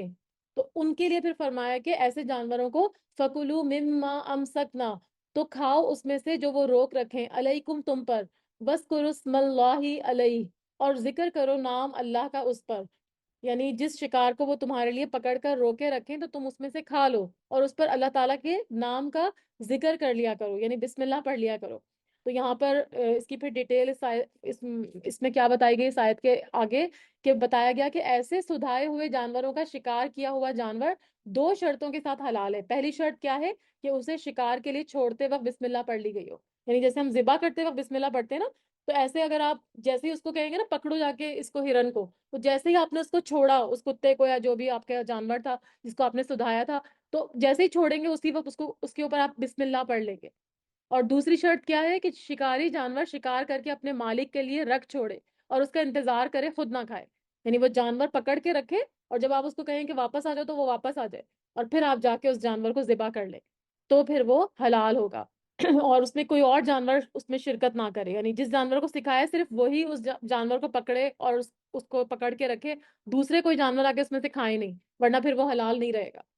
ٹھیک ہے، تو یہاں پر یہ پوری ڈیٹیل اس میں بتا دی گئی کہ جو سکھایا تم نے شکاری جانوروں کو، شکار کی تعلیم دینے والے تم سکھاتے ہو انہیں، اس میں سے جو سکھایا تمہیں اللہ نے، فَكُلُوا مِمَّا أَمْسَكْنَا عَلَيْكُمْ، تو کھاؤ اس میں سے جو وہ روک رکھیں تم پر، وَاذْكُرُوا اسْمَ اللَّهِ عَلَيْهِ، اور اس پر اللہ کا نام لو، یعنی ہر ایک پر بسم اللہ پڑھنی ضروری ہے، کیونکہ میں نے آپ کو بتایا نا ذبیحہ بھی جب ہی حلال ہوتا ہے جب آپ اس پہ بسم اللہ اللہ اکبر پڑھتے ہیں۔ اور ذبیحہ کا مقصد کیا ہے کہ وہ جو خون ہے، وہ جو بہتا ہوا خون ہے، وہ ہمیں نقصان دینے والا ہے۔ تو جب آپ جیسے وہ جھٹکے کا گوشت ہوتا ہے نا کہ جھٹکے سے اس کی گردن پوری الگ کر دیتے ہیں، تو کیا ہوتا ہے کہ گوشت اندر ہی رہ جاتا ہے کیونکہ اس کا دل بند ہو جاتا ہے، لیکن جب آپ ذبح کرتے ہیں نا تو جانور کا دل وہ پمپ کرتا رہتا ہے خون کو، اینڈ تک کرتا رہتا ہے، اور اس کا پورا اندر سے جتنا بھی وہ بہتا ہوا خون ہوتا ہے جو کہ حرام ہے وہ سارا کا سارا نکال کے باہر کر دیتا ہے۔ تو دل بعد میں بند ہوتا ہے ذبح کرنے میں، تو دل پمپ کرتا رہے گا تو وہ خون سارا کا سارا باہر آ جائے گا، تو پھر وہ ذبیحہ آپ کے لیے حلال ہو جائے گا اور ہمارے کھانے کے لیے بھی پھر ہمارے لیے وہ ہیلدی ہوگا۔ تو یہ اللہ تعالیٰ کے فیصلے ہیں، اللہ تعالیٰ کو معلوم ہے کہ کیا چیز ہمارے لیے صحیح ہے اور کیا چیز غلط ہے، لیکن جو مشینی ذبیحے ہوتے ہیں تو اس میں کیا ہوتا ہے کہ وہ خون سارا کا سارا اندر ہی رہ جاتا ہے، اور اب وہ لوگ جو باہر کے لوگ ہیں جو اس طرح کے کام کرتے تھے وہ بھی اس پر تحقیق کر رہے ہیں اور ان کو یہ بات سمجھ آ رہی ہے کہ ذبیحہ کو کیوں حلال کہا گیا، کیونکہ وہ ہمارے لیے نقصان دہ نہیں ہے ذبیحہ ذبیحہ کا گوشت جو ہوتا ہے، لیکن ہم اس پہ شروع میں اللہ کا نام بھی لیتے ہیں، تو ان جانوروں کو بھی جب چھوڑیں گے تو اللہ کا نام لیں گے۔ اور پھر فرمایا واتقوا اللہ، اور ڈرو اللہ سے، کیونکہ اللہ سے ڈرتے ہوئے ہی ہم یہ سب کچھ کریں گے، اگر ہمیں اللہ کا ڈر نہیں ہوگا تو پھر تو ہم کچھ بھی کر لیں ہمیں کون دیکھنے والا ہے، ہم جو ہے وہ مردار بھی کھا لیں، ہم کوئی اور جانور جس کو کہ مار دیا گیا ہے اس کو بھی ہم کھا لیں، کوئی اوپر سے گر کے مرا ہے اس کو بھی ہم ذبح کر کے کھا لیں، اور ایسا ہوتا ہے۔ آپ نے دیکھا ہوگا کہ بہت سارا جو یہ جو پولٹری وغیرہ کا جو کاروبار ہوتا ہے تو اس میں یہی ہوتا ہے کہ جو مرغیاں گرمی سے مر جاتی ہیں یا کسی اور وجہ سے مر جاتی ہیں تو وہ اس کو بازار میں لا کے سستے داموں بیچ دیتے ہیں، ان کا کوئی دین ایمان تو ہوتا ہی نہیں، اللہ کا ڈر ہی نہیں ہوتا، تو پھر کیا ہوتا ہے وہ تو جب کٹنے کے بعد جب وہ گوشت بن جاتا ہے تو پھر آپ کو کیا پتا کہ وہ پہلے مرا ہے یا بعد میں مرا ہے، اس کو اس کا ذبی جو ہے وہ ذبح اس کو کیا ہے صحیح طریقے سے کیا نہیں کیا ہے، ہمیں تو نہیں پتا چلے گا۔ تو دکاندار کیا کرتے ہیں اپنا بزنس بنانے کے لیے، جن کا دین ایمان نہیں ہوتا وہ لوگ وہ گوشت خرید لیتے ہیں سستے داموں اور اس کو مہنگا کر کے بیچ دیتے ہیں۔ تو اسی لیے ہمیشہ کوشش کریں کہ جب بھی کوئی چلیں بڑے جانور کو تو خیر مشکل ہوتا ہے کرنا، لیکن جیسے مرغی وغیرہ ہے تو کوشش کریں کہ وہ بالکل فریش لیں، اپنے سامنے اس کو ذبح کروائیں، جو ذبح کیا ہوا گوشت ہوتا ہے نا وہ نہ لیں، کیونکہ کچھ نہیں پتا ہوتا کہ وہ لوگ کس طرح سے وہ گوشت بیچ رہے ہیں۔ تو یہاں پہ یہی فرمایا جا رہا ہے کہ واتقوا اللہ، اور اللہ سے ڈرو، کیونکہ جن کو اللہ کا ڈر ہوگا وہی ان برے کاموں سے بچیں گے اور صحیح اور حلال چیزیں خود بھی کھائیں گے اور دوسروں کو بھی بیچیں گے، کیونکہ اگر آپ صحیح طریقے سے کاروبار کرتے ہیں تو اس میں برکت ہوتی ہے، لوگوں کو دھوکہ دے کر اگر کاروبار کریں گے تو اس میں پھر کوئی برکت نہیں ہوتی۔ بظاہر تو وہ پیسہ آپ کو نظر آ رہا ہوتا ہے کہ پیسہ بن رہا ہے کہ ہم نے سستی مرغی خریدی اور مہنگی بیچ دی، لیکن جب آپ اصل میں وہ آپ کو کہیں نہ کہیں سے وہ اس کا نقصان اٹھانا پڑ جاتا ہے۔ تو نہ خود حرام کھانے کی ضرورت ہے اور نہ ہی لوگوں کو حرام کھلانے کی ضرورت ہے، اسی لیے فرمایا کہ اللہ سے ڈرو، اللہ کا تقوی اختیار کرو، اللہ کی پرہیزگاری اختیار کرو، ان اللہ سریع الحساب، اور اللہ تعالیٰ جلد لینے والا ہے حساب، یعنی اگر اللہ نے تم کو آج ڈھیل دی ہوئی ہے، تمہیں فوری پکڑ نہیں آ رہی، تو یہ نہ سمجھو کہ اللہ تعالیٰ تم سے غافل ہو گیا، اللہ تعالیٰ تمہارا جلد ہی حساب لینے والا ہے۔ الیوم احل لکم الطیبات، آج کے دن حلال کر دی گئی تمہارے لیے پاکیزہ چیزیں، یعنی کل پاکیزہ چیزیں آج کے دن اللہ تعالیٰ فرما رہے ہیں کہ تمہارے لیے حلال کر دی گئی۔ اور جیسے میں نے آپ کو پہلے بھی بتایا کہ طیب کی ضد خبیث ہے، خبیث کا مطلب ہوتا ہے جو بھی خبیث چیزیں ہوں گی وہ ساری حرام ہوں گی، اور جو طیب چیزیں ہوتی ہیں وہ حلال ہوتی ہیں۔ اور طیب چیزیں کیا ہوتی ہیں؟ حلال وہ کیا ہوتی ہیں؟ ہر وہ چیز جسے شریعت نے حلال کر دیا وہ طیب ہے، اور جسے شریعت نے حرام کر دیا وہ خبیث کہلاتی ہے۔ تو یہاں پہ وہی مراد ہے کہ فرمایا کہ آج کے دن حلال کر دی گئی تمہارے لیے تمام پاکیزہ چیزیں، وطعام الذین اوتوا الکتاب، اور کھانا ان کا جو دیے گئے کتاب، کون کتاب دیے گئے؟ یہود اور نصارہ، ان کا کھانا بھی ہمارے لیے حلال کر دیا گیا، حل لکم، حلال ہے تمہارے لیے، لیکن ان کا ذبیحہ یہاں مراد ہے، یا جو طعام کا ورڈ یہاں پہ یوز ہو رہا ہے نا، اس کا جو ترجمہ لکھا ہے وہ کھانا لکھا ہوا ہے، لیکن طعام سے مراد یہاں پہ ذبیحہ ہے۔ اگر انہوں نے، اہل کتاب کے بھی پاس یہی طریقہ تھا ذبح کرنے کا جانور کو، تو اگر انہوں نے صحیح طریقے سے ذبح کیا تب تو ان کا کھانا حلال ہے، لیکن اگر انہوں نے بھی وہ مشینی طریقے سے کیا ہے اور ذبیحہ صحیح طریقے سے نہیں کیا، اللہ کا نام اس پہ نہیں لیا گیا، اور وہ جھٹکے کا گوشت ہے، تو پھر کیا ہوگا؟ وہ پھر حلال نہیں ہوگا۔ لیکن اہل کتاب اگر صحیح طریقے سے ذبیحہ کرتے ہیں جیسا کہ ان کی کتابوں میں لکھا تھا تورات اور انجیل میں، تو پھر ان کا کھانا ہم کھا سکتے ہیں۔ وَطَعَامُكُمْ حِلٌّ لَّهُمْ، اور کھانا تمہارا حلال ہے ان کے لیے۔ لیکن اگر کوئی مسلمان بھی صحیح طریقے سے ذبح نہیں کرتا اور ذبیحہ نہیں کرتا اور اللہ کا نام اس ذبیحہ پہ نہیں لیتا، تو اس مسلمان کا کھانا بھی پھر حلال نہیں ہوگا۔ حلال تبھی ہوگا جب وہ طریقہ جو اللہ نے بتا دیا ذبیحہ کرنے کا، اگر اس طریقے کے مطابق کیا جائے گا تبھی وہ حلال ہوگا، ورنہ دوسری صورت میں وہ حرام ہوگا۔ تو یہاں پر یہی لکھا ہوا ہے کہ اہل کتاب کا وہی ذبیحہ حلال ہوگا جس میں خون بہایا گیا ہوگا، اور مشینی ذبیحہ حلال نہیں ہوگا، کیونکہ اس میں خون بہنے کی جو بنیادی شرط ہے وہ مفقود ہے، یعنی اس کی کمی ہے۔ اور ہمارا کھانا بھی ان کے لیے تبھی حلال ہوگا جب ہم صحیح طریقے سے ذبح کریں گے۔ اس کے علاوہ والمحصنات، اور پاک دامن عورتیں، من المؤمناتی، مومن عورتوں میں سے، یعنی مومن عورتوں کی جو پاک دامن عورتیں ہیں، کیونکہ آپ کو پتہ ہے کہ یہ ضروری نہیں کہ مسلمان عورتیں بھی پاک دامن ہوں، مسلمان عورتیں بھی برے برے کام کر رہی ہوتی ہیں، تو اسی لیے فرما دیا گیا کہ والمحصنات من المؤمناتی والمحصنات من الذین اوتوا الکتاب، اور پاک دامن عورتیں ان میں سے جو دو کتاب دیے گئے، یعنی یہود اور نصارہ۔ تو مسلمانوں کی پاک دامن عورتیں، یعنی یہ نہیں کہا گیا کہ ومن المؤمنات، یہ بھی کہہ سکتے تھے نا اللہ تعالیٰ کہ من المؤمناتی، اور مومن عورتوں میں سے، یہ نہیں کہا، اس سے پہلے والمحسنات کا جو ہے وہ ورڈ یہاں پر جو ہے نا پہلے اضافہ کیا گیا، اس کا مطلب ہے پاک دامن عورتیں، نیک اور شریف عورتیں۔ تو پاک دامن عورتیں مومنوں کی، اور پاک دامن عورتیں جو کتاب دیے گئے، یعنی یہود اور نصارہ، من قبلکم، تم سے پہلے، اذا آتیتموہن، جب دے دو تم ان کو، اجورہن، مہر ان کے، محسنینا، نکاح میں لانے والے، غیر مصافحینا، نہ بدکاری کرنے والے، ولا متخذی اقدان، اور نہ بنانے والے چھپے دوست، یعنی جو اہل کتاب کی جو عورتیں ہیں ان سے بھی مومن شادی کر سکتے ہیں، لیکن شرط کیا ہوگی کہ وہ پاک دامن ہو۔ جیسے اب لوگ کہتے ہیں نا کہ اچھا ہم تو اہل کتاب کی عورتوں سے شادی کر سکتے ہیں، لیکن سب سے پہلے پاک دامن ہی شرط ہے، کہ عورتوں کا پاک دامن ہونا ضروری ہے۔ اگر اہل کتاب کی عورتیں پاک دامن نہیں ہیں، بے حیائی کر رہی ہیں، فحش کام کر رہی ہیں، تو پھر ان سے شادی کرنا جائز نہیں ہوگا۔ ٹھیک ہے، شادی صرف اسی صورت میں جائز ہوگی کہ وہ اہل کتاب تو ہیں لیکن ساتھ ہی محسنات بھی ہیں، پاک دامن بھی ہے۔ تو جب ان کے ساتھ شادی کرو تو وہ کرنا، ہمارے مردوں کی شادی ان سے ہو سکتی ہے، لیکن ہماری عورتیں جو ہیں، یعنی مومن عورتیں جو ہیں، ان کو اہل کتاب مردوں کے نکاح میں نہیں دیا جا سکتا۔ ان کی پاک دامن عورتوں کو، یعنی اہل کتاب کی، یہود اور نصارہ کی پاک دامن عورتیں جو ہیں ان کو مرد، ہمارے مومن مرد جو ہے وہ نکاح میں لے سکتے ہیں۔ لیکن نکاح کا کیا مقصد ہوگا؟ کہ ایک معاشرے کی، ایک معاشرہ بنانا، کیونکہ نکاح کا مقصد یہ ہوتا ہے کہ آپ شادی کرتے ہیں، پھر آپ ایک نباہ کے لیے کرتے ہیں، پھر بچے ہوتے ہیں، پھر ایک پورا ایک فیملی سیٹ اپ ہوتا ہے، ایک پورا معاشرہ بنتا ہے۔ تو یہاں پر یہ ہے، یہ یہاں پہ فرما دیا گیا کہ جب تم ان کو ان کے مہر دے دو، یعنی مہر دینا تو ایک شرط ہے نا، کنڈیشن ہے نکاح کی، تو اگر مہر دے دو گے تو پھر کیا کرنا ہے؟ نکاح میں لانے والے ہو، یعنی ان کے ساتھ ایک فیملی ریلیشن کرنے والے ہو، فیملی قائم کرنے والے ہو، غیر مصافحین، یعنی بدکاری کرنے والے نہیں کہ بس تھوڑے دن ان کے ساتھ ٹائم گزارا اور اس کے بعد ان کو چھوڑ دیا۔ اگر ایسا کرنا ہے تو پھر ان سے نکاح کرنا جائز نہیں ہوگا۔ نکاح کرو، مہر دے کے کرو، لیکن ان کو نکاح میں رکھنے والے ہو، یہ نہیں ہو کہ بس صرف تھوڑے دن کے لیے، مصافحین کا مطلب ہوتا ہے صرف اپنے جذبات کی تسکین کے لیے ان کو اپنے پاس رکھا، ایسا کرنا جائز نہیں ہے۔ اور پھر دوسرا یہ کہ نہ بنانے والے چھپے دوست، یعنی آپ نے دیکھا ہے کہ باہر کے ملکوں میں کیا ہوتا ہے، کہ کیا ہوتا ہے کہ وہ عورتوں کے ساتھ جو ہے وہ ٹائم گزار رہے ہوتے ہیں، حتیٰ کہ ان کے بچے بھی ہو جاتے ہیں اور وہ لوگ شادیاں نہیں کرتے۔ تو جب تک مہر ادا کر دو اور ان کے ساتھ باقاعدہ نکاح کرو، یعنی اعلانیہ برے کام نہ کرو یا پوشیدہ بدکاری نہ کرو، یعنی چھپے دوست یا چھپے رشتے نہ بناؤ، تو پھر تو ان کے ساتھ شادی کرنا جائز ہے۔ وَمَن يَكْفُرْ بِالْإِيمَانِ، اور جو کوئی کفر کرے گا ایمان کے ساتھ، یعنی ایمان آنے کے بعد جو احکامات دے دیے گئے اس کو نہیں مانے گا، تو پھر کیا ہوگا؟ اللہ تعالیٰ فرما رہے ہیں فَقَدْ حَبِطَ عَمَلُهُ، بس تحقیق ضائع ہو گیا اس کا عمل، یعنی اس نے جو بھی کوئی کام کیے اچھے، اس کے سارے اعمال اکارت ہو گئے، سارے اعمال اس کے ضائع ہو گئے۔ وَهُوَ فِي الْآخِرَةِ مِنَ الْخَاسِرِينَ، اور وہ آخرت میں خسارہ پانے والوں میں سے ہو جائے گا۔ یعنی ایسا شخص جو یہ کام کرے گا صرف بدکاری کرنے کے لیے یا صرف چھپے دوستیاں بنانے کے لیے ان عورتوں سے شادی کرے گا، تو پھر اللہ تعالیٰ فرمانے کہ ایسا کرنے والا کفر کرنے والا ہے، اللہ کی بات کا انکار کرنے والا ہے، تو پھر اس کے سارے اعمال ضائع ہو جائیں گے اور وہ آخرت میں خسارہ پانے والوں میں سے ہو جائے گا، کیونکہ جو بھی اس نے دنیا میں عمل کیے وہ سارے کے سارے خراب عمل تھے، تو پھر وہ خسارہ اٹھانے والوں میں سے ہو جائے گا۔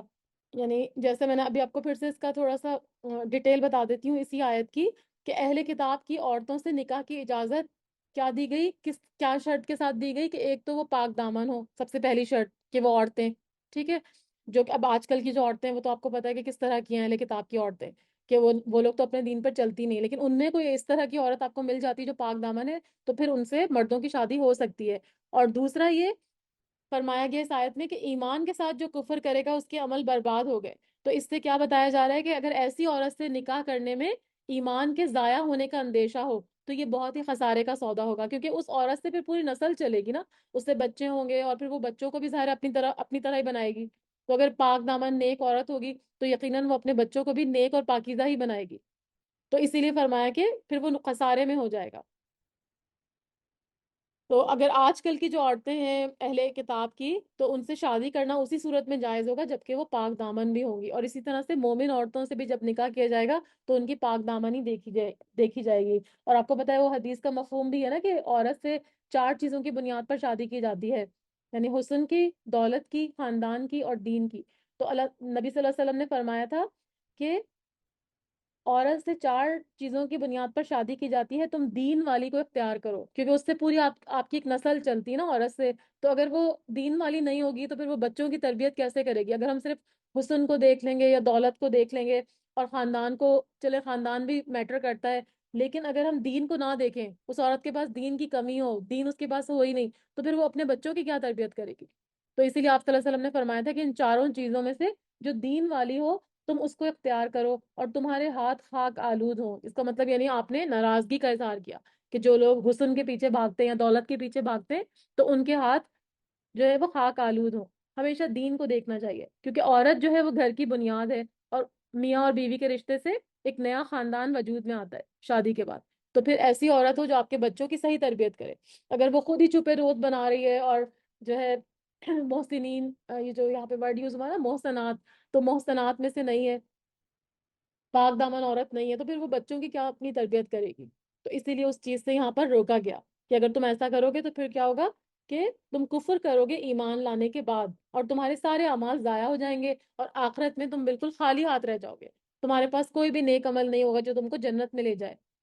اب اگلی آیت میں، آیت نمبر 6 میں مومنین کو پھر سے مخاطب کیا گیا، اور میں نے آپ کو کل بتایا تھا نا کہ جب بھی یا ایھا الذین آمنو کی بات آتی ہے تو پھر غور سے سننا ہوتا ہے، کیونکہ کیوں سننا ہوتا ہے؟ کیونکہ میں نے آپ کو بتایا تھا اس آیت میں یا تو کوئی شر کا پہلو ہوتا ہے جس سے ہم کو روکا جا رہا ہوتا ہے، یا پھر کوئی خیر کا پہلو ہوتا ہے جو ہمیں اختیار کرنے کو کہا جا رہا ہوتا ہے، تو اگر ہم خیر کے پہلو کو اپنا لیں گے تو اس میں ہمارا فائدہ ہوگا، اور شر کے پہلو سے اگر بچ جائیں گے تو پھر ہم مطلب ایک طرح سے نقصان اٹھانے والے نہیں ہوں گے۔ تو اسی لیے فرمایا کہ یا ایھا الذین آمنو، اے لوگوں جو ایمان لائے ہو، تو اب ہم ایمان والوں کو غور سے سننے کی ضرورت ہے۔ کیا حکم دیا جا رہا ہے؟ اذا قمتم، جب کھڑے ہو تم، الی الصلاۃ، طرف نماز کے، فاغسلوا، تو تم دھو لو، غسل کر لو، یعنی ایمان والوں کو کہا جا رہا ہے کہ جب تم نماز کا ارادہ کرو، نماز کے لیے کھڑے ہو یعنی نماز کی نیت کر لو، نماز کا ارادہ کر لو، تو پھر کیا کرو؟ اپنے چہروں کو دھو لو، الی الصلاۃ فاغسلوا وجوہکم، اپنے دھو لو اپنے چہروں کو، ٹھیک ہے، وجہ کا کیا ورڈ ہوتا ہے؟ وجہ کا مطلب ہوتا ہے یہ کتنا، چہرے میں کیا کیا چیزیں شامل ہوتی ہیں، یہ جو ماتھے کا کرو ہوتا ہے نا ہمارے، جہاں سے بال ہمارے سٹارٹ ہو رہے ہیں، تو یہ ماتھے کا جو کرو ہے اس سے چہرہ شروع ہوتا ہے ٹھوڑی تک، یہ پورا ہمارا چہرہ ہے، ٹھیک ہے، اس میں یہاں پہ کانوں کے ادھر تک کا حصہ آ جاتا ہے، جو کان جہاں سے ہمارے سٹارٹ ہو رہے ہیں نا، یہ سارا بھی چہرے میں آ جاتا ہے۔ تو فرمایا کہ اپنا منہ دھو لو جب تم کھڑے ہو نماز کے لیے، تو پہلے اپنا چہرہ دھو لو، وَأَيْدِيَكُمْ، اور ہاتھوں کو اپنے، یعنی اپنے ہاتھوں کو بھی، ہاتھ جو ہوتے ہیں نا یہ کلائی تک ہوتے ہیں، یہ جو ید کا ورڈ یوز ہوتا ہے نا، ید جو ہوتا ہے وہ آپ کی انگلیوں سے لے کر جہاں پہ آپ کی کلائی یا رسٹ شروع ہوتی ہے نا وہاں تک، جہاں پہ آپ گھڑی باندھتے ہیں یا چوڑیاں وغیرہ پہنتے ہیں، وہاں تک کا حصہ ہوتا ہے ہاتھ. لیکن فرمایا الل مرافقی، اپنے ہاتھوں کو دھو لو کہاں تک؟ الل مرافقی، کوہنیوں تک. اور الا کا مطلب ہوتا ہے سمیت، یعنی کوہنیوں تک. اور رفقہ کا مطلب ہوتا ہے نرمی یا پھر ٹیک لگانا. تو کوہنیاں کیوں یوز ہوتی ہیں؟ ہم اسے ٹیک لگاتے ہیں نا، تو اسی لیے ان کو مرافق کہتے ہیں. جیسے میں نے آپ کو بتایا کہ رفقہ کا مطلب ہوتا ہے ٹیک لگانا، آرام کرنا. تو کوہنیوں کے ذریعے ہم ٹیک لگاتے ہیں، اسی لیے ان کو رفقہ کہا گیا. تو یہاں پر ایک طرح سے وضو کا طریقہ بتایا جا رہا ہے. وضو کا جو طریقہ ہے وہ یہاں پر قرآن میں بھی بتایا گیا، اور پھر اس کی صحیح تفصیل کے 3 دفعہ دھونا ہے، ناک میں 3 دفعہ پانی ڈالنا ہے. وہ ساری تفصیل پھر ہم کو آپ صلی اللہ علیہ وسلم کے عمل سے ملی، یعنی سنت سے ملی. تو اس سے یہ بھی پتا چلتا ہے کہ ہمیں قرآن کے ساتھ ساتھ سنت کو بھی فالو کرنا ہے، ورنہ پھر ہم کو ڈیٹیل نہیں ملے گی. کیونکہ حضرت جبرائیل علیہ السلام جب آتے تھے آپ صلی اللہ علیہ وسلم کے پاس وحی لے کر، تو پھر وہ آپ کو وہ فعل سارا کر کے دکھاتے تھے. جیسے اگر وضو کرنا ہے تو وضو کا طریقہ وہ خود کر کے دکھاتے تھے، تاکہ آپ صلی اللہ علیہ وسلم خود بھی سیکھیں اور آگے اپنی امت کو بھی یہ چیز سکھائیں. تو یہاں پر قرآن میں کیا فرمایا گیا کہ اے لوگوں جو ایمان لائے ہو، جب تم نماز کا ارادہ کرو یا نماز کے لیے کھڑے ہو تو اس سے پہلے کیا کرو؟ تم اپنے چہروں کو دھو لو. میں نے آپ کو بتایا چہرہ کا کرو، اوپر کا حصہ، اور پھر نیچے ٹھوڑی تک اور یہاں کانوں تک. اور پھر اپنے ہاتھوں کو کوہنیوں تک دھو لو. اور اس کے بعد فرمایا وم سہو. اب یہاں ناک میں پانی ڈالنا اور کلی کرنا اس کی بات نہیں کی گئی نا، لیکن یہ بات پھر ہم کو حدیث میں بتائی گئی. یہ وضو کا طریقہ یہاں پہ بتایا جا رہا ہے. وم سہو، اور مسح کر لو. مسح کا مطلب کیا ہوتا ہے؟ چھونا. ویلی چھونا ہوتا ہے، لیکن یہاں پر اپنے ہاتھوں کو گیلا کر کے، نم کر کے کرنا ہوگا. مسح کر لو کس کا؟ برؤسکم، اپنے سروں کا. اور سر کیا ہوتا ہے؟ یہ پورے اوپر، یہ جو کرو جہاں پہ ختم ہوتا ہے نا چہرے کا، اس کے بعد جہاں سے ہمارے بال شروع ہو رہے ہیں وہاں سے لے کر پیچھے تک، یعنی گدی گدی پر جب ہمارے بال ختم ہو رہے ہوتے ہیں نا ادھر تک. تو یہ پورے رؤسکم ہوتے ہیں، اور رؤوس میں ہمارے کان بھی آ جاتے ہیں. تو مسح کر لو اپنے سروں کا، اور اس میں پھر کیا آ جائیں گے؟ کان بھی شامل ہوں گے، یعنی کانوں کا بھی مسح کرنا ہوگا. ٹھیک ہے؟ آپ کو یہاں تک سمجھ میں آ گیا کہ جب نماز کے لیے کھڑے ہو تو اپنے چہرے کو دھو اور اپنے ہاتھوں کو کوہنیوں سمیت دھو لو. یعنی جیسے میں نے آپ کو بتایا کہ جب چہرہ دھوئیں گے تو پھر کلی بھی کریں گے اور ناک میں پانی بھی ڈالیں گے، جیسا کہ حدیث سے شامل، حدیث سے جو ہے وہ یہ بات واضح ہوتی ہے. پھر منہ دھونے کے بعد ہاتھوں کو کوہنیوں تک دھویا جائے گا. اس کو بھی 3 دفعہ دھونے کو کہا گیا، اور کہا گیا یہ بھی بتایا گیا کہ اگر ذرا بھی حصہ خشک رہ جائے تو پھر آپ کا وضو نہیں ہوگا. ایک بال برابر بھی جگہ ہماری خشک نہیں ہونی چاہیے. اور 3 دفعہ دھونے میں یہی ہوتا ہے کہ پھر آپ اگر کوئی جگہ رہ بھی گئی ہے تو دوسری دفعہ یا تیسری دفعہ میں وہ جگہ پوری خشک نہ رہے اور پوری کی پوری وہ ویٹ ہو جائے، گیلی ہو جائے. پھر فرمایا کہ اپنے سر کا مسح کرو، تو مسح پورے سر کا کیا جائے گا. اور حدیث سے ثابت ہے کہ اپنے ہاتھ سے پیچھے آگے سے پہلے پیچھے کی طرف ہاتھ لے کے جائیں گے نیچے تک، اور پھر نیچے سے اوپر تک لے کر آئیں گے. ٹھیک ہے؟ اور پھر کانوں کا مسح کیا جائے گا اس میں انگلی ڈال کے. وَأَرْجُلَكُمْ، اپنے پیروں کو بھی، لیکن کہاں تک؟ إِلَى الْكَعْبَيْنِ، ٹخنوں تک. پاؤں جو ہے وہ جہاں تک آپ کے ٹخنے کی ہڈی آتی ہے نا یہاں پر، ادھر تک آپ نے اپنے پیر دھونے. جیسے پیچھے آیا تھا نا وَأَيْدِيَكُمْ إِلَى الْمَرَافِقِ، اپنے ہاتھوں کو کوہنیوں تک دھو. اسی طرح فرمایا کہ وَأَرْجُلَكُمْ إِلَى الْكَعْبَيْنِ، کعب جو ہے وہ ابری ہوئی چیز کو کہتے ہیں. جیسے کعبہ ہے نا، تو کعبہ بھی زمین سے ابرا ہوا ہے، اسی لیے اس کو کعبہ کہتے ہیں. تو یہاں پر جو ہماری ایڑی ہے نا، ایڑی کی ہڈی وہ تھوڑی سی ابری ہوئی ہوتی ہے نا، اسی لیے اس کو کعبین کہتے ہیں. کعب کہتے ہیں لیکن کعبین کا مطلب دو. ٹھیک ہے؟ یہ تسنیہ کا صیغہ یہاں پہ یوز ہو رہا ہے. تو یہ ٹخنے مراد ہیں، 2 ٹخنے، یعنی سیدھے پیر کے بھی اور الٹے پیر کے بھی. تو کیا فرمایا یہاں پر؟ دوبارہ سے میں پڑھتی ہوں. وضو کا طریقہ بتایا جا رہا ہے کہ اے لوگوں جو ایمان لائے ہو، جب تم نماز کا ارادہ کرو تو کیا کرو؟ اپنے چہروں کو دھو لو، اور پھر اس کے بعد اپنے ہاتھوں کو کوہنیوں تک دھو لو. پھر مسح کرو اپنے سر کا، اور اپنے پیروں کو دھو لو ٹخنوں تک. کیونکہ یہاں پر جو یہ کیسے پتا چل رہا ہے کہ ارجلکم کا مطلب دھونا ہے؟ کیونکہ فغسلو کا ورڈ تو یہاں پہ پہلے یوز ہوا نا، الی الصلاۃ فغسلو. تو فغسلو کا ورڈ اس کے ساتھ آیا تھا وجوہکم. تو اب یہاں پر آ رہا ہے ارجلکم، تو لام پہ زبر آ رہا ہے نا، اور یہاں پہ ہا پہ زبر آ رہا تھا وجوہ پہ. تو اسی وجہ سے پتا چل رہا ہے کہ یہ جو فغسلو ہے یہ وجوہکم پہ کی طرف بھی جا رہا ہے اور ارجلکم کی طرف بھی جا رہا ہے. اس کے برعکس رؤوسکم نہیں لکھا ہوا تھا بلکہ برؤوسکم لکھا ہوا تھا. تو اس سے پتا چل رہا ہے کہ مسح صرف سر کا ہوگا. ٹھیک؟ یہاں تک سمجھ میں آ گیا آپ کو؟ وضو کا طریقہ تو آپ سب کو آتا ہی ہے، لیکن یہاں پر ایک طرح سے حکم آپ کو پتا چل رہا ہے کہ قرآن میں کس طرح سے وضو کرنے کا حکم دیا گیا. اور پھر آپ کو سنت کا طریقہ بھی معلوم ہے کہ آپ صلی اللہ علیہ وسلم نے کس طرح سے وضو کا طریقہ ہم کو سمجھایا. تو اپنے پاؤں کو ٹخنوں سمیت دھو لو، اور اگر اس میں آپ جرابیں بھی اگر پہنی ہوئی ہوں گی، تو آپ کو یہ پتا ہے کہ سردیوں کے دنوں میں اگر کوئی مسافر ہوتے ہیں تو وہ 3 دن تک پیروں کا مسح کر سکتے ہیں، ہاتھ کو گیلا کر کے اس پہ پھیر سکتے ہیں، اور اسی طرح سے اگر مقیم ہوگا تو وہ 24 گھنٹے تک مسح کر سکتا ہے، یعنی 1 دن تک، جیسے سردیاں وغیرہ ہوتی ہیں تو آپ اس میں مسح کر سکتے ہیں، وہ منع نہیں ہو، آپ کا وضو آرام سے ہو جائے گا۔ لیکن جیسے آپ نے 4 نمازیں پڑھ لی نا، تو 5ویں نماز میں آپ کو پھر دوبارہ سے مسح کرنا ہوگا۔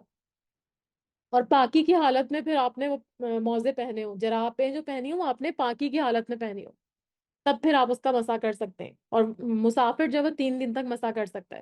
تو فرمایا کہ مسح کر لو اپنے سروں کا، اور اپنے ہاتھوں کو تو سوری پاؤں کو دھو لو ٹخنوں تک۔ وَإِن كُنتُمْ جُنُبًا، اور اگر ہو تم حالت جنابت میں، یعنی اگر آپ کے اوپر غسل فرض ہے، غسل کرنا آپ کے اوپر فرض ہے، تو پھر کیا کریں گے؟ فَتَّطَہَّرُوا، تو خوب پاک ہو جاؤ، یعنی اگر تمہاری جنابت کی حالت ہے اور غسل تمہارے اوپر فرض ہے، تو پہلے اپنے آپ کو پاک کرنے کا حکم ہے، یعنی جو بھی عورتوں کو پیریڈز ہوتے ہیں یا اگر مرد اور عورت کا رشتہ ہوتا ہے تو پھر اگر ناپاکی ہو جاتی ہے تو پھر اس کو حدث اکبر کہتے ہیں، بڑی بڑی ناپاکی، تو پھر اس میں کیا کرنا ہے؟ اپنے آپ کو پاک کرنا ہے۔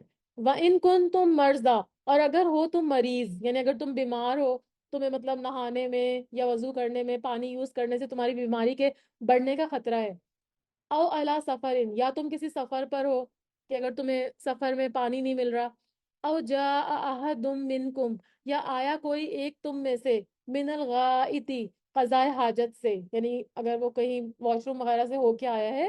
پہلی بات کیا بتائی؟ کہ اگر تم مریض ہو، دوسری بات بتائی اگر تم سفر میں ہو، اور تیسری بات کیا بتائی کہ کوئی واش روم سے اگر ہو کے آیا ہو۔ او لامستم النساء، اور اگر چھوا ہو تم نے عورتوں کو، تو عورتوں کو چھونے سے مراد کیا ہے؟ کہ عورتوں سے تعلق قائم کیا ہو۔ فلم تجدو، تو پھر تم نہ پاؤ، ماءن، پانی، فتیمموا صعیدا طیبا، تو تیمم کر لو پاکیزہ مٹی سے، یعنی اگر آپ کو پانی نہیں مل رہا، آپ سفر کی حالت میں مریض ہیں کہ پانی استعمال کرنے سے آپ بیمار ہو جائیں گے، اور آپ کے اوپر اگر آپ واش روم سے آتے ہیں تو پھر آپ کو حدث اصغر کہتے ہیں اس کو، یعنی آپ کی جو ناپاکی ہے وہ چھوٹی ناپاکی ہے، لیکن حدث اکبر کیا ہوتی ہے؟ کہ جب آپ کی بڑی ناپاکی ہوتی ہے تو اس کے بعد آپ کو غسل کرنا واجب ہوتا ہے۔ تو اگر آپ واش روم سے آئے ہیں، سفر میں ہیں، مریض ہیں، اور آپ یا پھر آپ نے عورتوں کے ساتھ تعلق قائم کیا ہے اور آپ کو پانی نہیں مل رہا، تو یہ نہیں کرنا کہ ہم اپنی نمازوں کو قضا کر دیں کہ اچھا پانی تو آ ہی نہیں رہا، اب تو ہم نمازیں پڑھیں گے ہی نہیں، 2 دن پانی نہیں آ رہا تو ہم 2 دن نہیں نہا رہے اور 2 دن نماز بھی نہیں پڑھ رہے۔ ایسا کرنے کا حکم نہیں ہے، نماز کسی صورت میں معاف نہیں ہے۔ آپ کیا کریں گے؟ اللہ تعالیٰ فرما رہے فتیمموا، تو تم کیا کر لو؟ تیمم کر لو، سعیدن طیبن، پاکیزہ مٹی سے، فامسحوا بوجوہکم، اب یہاں پر تیمم کا طریقہ بھی بتا دیا گیا کہ پاک مٹی لے کر اسے پہلے کیا کرو؟ بوجوہکم، اپنے چہرے پر پھیرو، وایدیکم من، اور اپنے ہاتھوں پہ۔ اب دیکھیں یہاں پہ مرافق کا ذکر نہیں کیا گیا، ٹھیک ہے، اور پیروں کا ذکر بھی، ارجلکم کا بھی ذکر نہیں کیا گیا۔ تیمم کیسے کرتے ہیں؟ پاکیزہ مٹی لے کے اس پہ ہاتھ مارتے، اور جیسا اللہ تعالیٰ نے بتایا بوجوہکم، پہلے اپنے چہرے پر پھیر لیں 1 دفعہ، اور اس کے بعد یہ کلائی تک اپنے ہاتھوں پہ یوں اوپر نیچے مل لیں، تو آپ پاک ہو گئے، بھلے چاہے آپ کی بڑی پاکی ہو، چاہے آپ کی چھوٹی سوری بڑی ناپاکی ہو، چھوٹی ناپاکی ہو، دونوں صورتوں میں آپ کا تیمم ہو جائے گا، یعنی غسل بھی ہو جائے گا اور تیمم بھی، جب تک پانی نہیں ملتا۔ ہاں پانی ملے گا تو پھر تو آپ کو غسل کرنا ہی کرنا ہے اور وضو کرنا ہی کرنا ہے، لیکن ہم یہ اس کو ایکسکیوز نہیں بنا سکتے کہ ہمارے پاس پانی نہیں ہے، ہم سفر میں ہیں، تو اب ہم کہاں سے نہائیں گے، ہم کہاں سے وضو کریں گے، یہ ہم نہیں کہہ سکتے۔ اللہ تعالیٰ نے اس کا حل بتا دیا کہ تم کیا کرو؟ تیمم کر لو پاکیزہ مٹی سے، اور ہر مٹی پاک ہے اگر وہ گیلی نہ ہو، یعنی اگر گیلی مٹی آپ کو کہیں نظر آ رہی ہے تو پھر آپ کو وہ مٹی، اس کو ہم پاک نہیں کہہ سکتے، کیونکہ ہو سکتا ہے وہاں پہ کسی جانور نے کوئی گند کیا ہو یا یورین پاس کیا ہو یا کوئی اور چیز ہو گندی، تو لیکن خشک مٹی جو ہوتی ہے نا وہ ہر جگہ پہ پاک ہے، وہاں پہ آپ نماز بھی پڑھ سکتے ہیں، ہر زمین جو ڈرائی ہے وہاں پہ آپ نماز پڑھ سکتے ہیں۔ اور اسی طرح سے مٹی بھی ایسے ہی کہ آپ اس پہ ہاتھ ڈال کے 1 دفعہ چہرے پہ پھیریں گے اور 1 دفعہ ہاتھ پہ، تو کیا ہوگا؟ آپ کا تیمم ہو جائے گا۔ مسح کرو اپنے چہروں کا اور اپنے ہاتھوں کا، من ہو، اس سے یعنی اس مٹی سے، ما یرید اللہ، نہیں چاہتا اللہ، لیجعل علیکم، کہ وہ کر دے تم پر، من حرجن، کوئی بھی تنگی، ولیکن یریدو، اور لیکن وہ چاہتا ہے، لیطہرکم، کہ وہ پاک کر دے تمہیں، ولیتم، اور تاکہ وہ پورا کر دے، نعمتہ، اپنی نعمت کو، یعنی دین اسلام کی نعمت کو پورا کر دے، علیکم، تم پر، لعلکم تشکرون، اور تاکہ تم شکر ادا کرو، یعنی اللہ تعالیٰ تمہارے اوپر کسی قسم کی تنگی نہیں ڈالنا چاہتا تمہیں، اسی لیے اللہ تعالیٰ نے تیمم کی اجازت مرحمت فرما دی، تیمم کی اجازت تم کو دے دی۔ اگر اللہ تعالیٰ چاہتے تو یہ کہہ سکتے تھے کہ جب تک غسل نہیں کرو تب تک تم نماز نہیں پڑھ سکتے، لیکن اللہ تعالیٰ نے کیا فرمایا؟ تیمم کر کے تم نماز پڑھ سکتے ہو۔ تو اللہ تعالیٰ نے ہمارے اوپر کوئی تنگی نہیں ڈالی، بلکہ اس کا ارادہ کیا ہے؟ وہ تمہیں پاک کرنا چاہتا ہے اور تمہیں اپنی بھرپور نعمت دینا چاہتا ہے۔ اور اسی لیے حدیث میں وضو کے بعد کی دعا کی بھی ترغیب ہے نا، تو وضو کرنے کے بعد جو دعائیں ہیں مسنون، ان کو بھی ہمیں یاد کر لینا چاہیے، اور وضو کرنے کے بعد پھر ہم کو وہ دعا پڑھنی چاہیے، اور تاکہ یہ نعمت پانے کے بعد تم اللہ کا شکر ادا کرنے والے ہو جاؤ۔ اور شکر آپ کو پتہ ہے 3 طرح کا ہوتا ہے، پہلے بھی ہم اس کا ذکر کر چکے ہیں۔ قلبی شکر ہوتا ہے یعنی دل سے شکر، لسانی یعنی زبان سے شکر، اور جوارح، جوارح کا مطلب ہوتا ہے اپنے اعضاء کا شکر۔ قلبی شکر کیا ہوتا ہے؟ اللہ کی نعمتوں کو دل سے ماننا اور اس کا اقرار کرنا، یہ نہیں کہ بس ہر وقت وہی کرتے رہے کہ ہمارے پاس یہ نہیں ہے، ہمارے پاس وہ نہیں ہے۔ جو کچھ ہے، جو کچھ اللہ نے دیا، صحت دیا، اولاد دی، پیسہ دیا، گھر دیا، جو بھی آپ کو دیا، رزق دیا، ہر نعمت کا کو ماننا کہ ہاں یہ اللہ کی طرف سے ہم کو ملی، الحمدللہ کہنا، اور اس کا اقرار کرنا، یہ قلبی شکر ہے۔ اور پھر دوسرا کیا ہے؟ لسانی شکر، یعنی اللہ کی تعریف کرنا، اللہ کی حمد و ثنا بیان کرنا کہ بے شک اللہ نے ہم کو یہ نعمتیں دی تو ہم اس کا زبان سے شکر ادا کرتے۔ اور تیسرا جوارح کے ساتھ شکر کیا ہوتا ہے؟ کہ اپنے جسم کو اللہ کی اطاعت میں لگانا اور نعمتوں کا حق دینا۔ جیسے اگر مال، اگر آپ کو اللہ نے دیا ہے تو مال کا حق کیا ہے؟ اس کی زکوٰۃ نکالنا۔ اگر اللہ نے آپ کو جسمانی قوت دی ہے تو اس کا کیا حق ہے؟ کہ آپ جب روزے رکھنے کا حکم آئے تو آپ روزہ رکھیں۔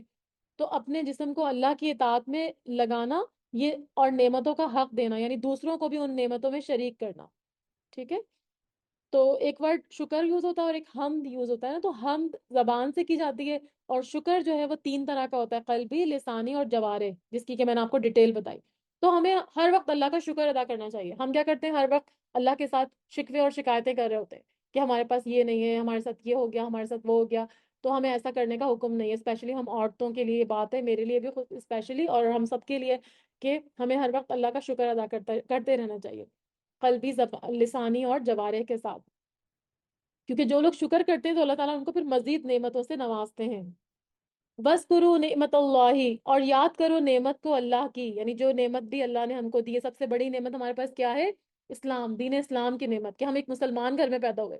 اگر ہم کسی کافر یا کسی اور مشرک کے گھر میں پیدا ہو جاتے تو کیا ہوتا؟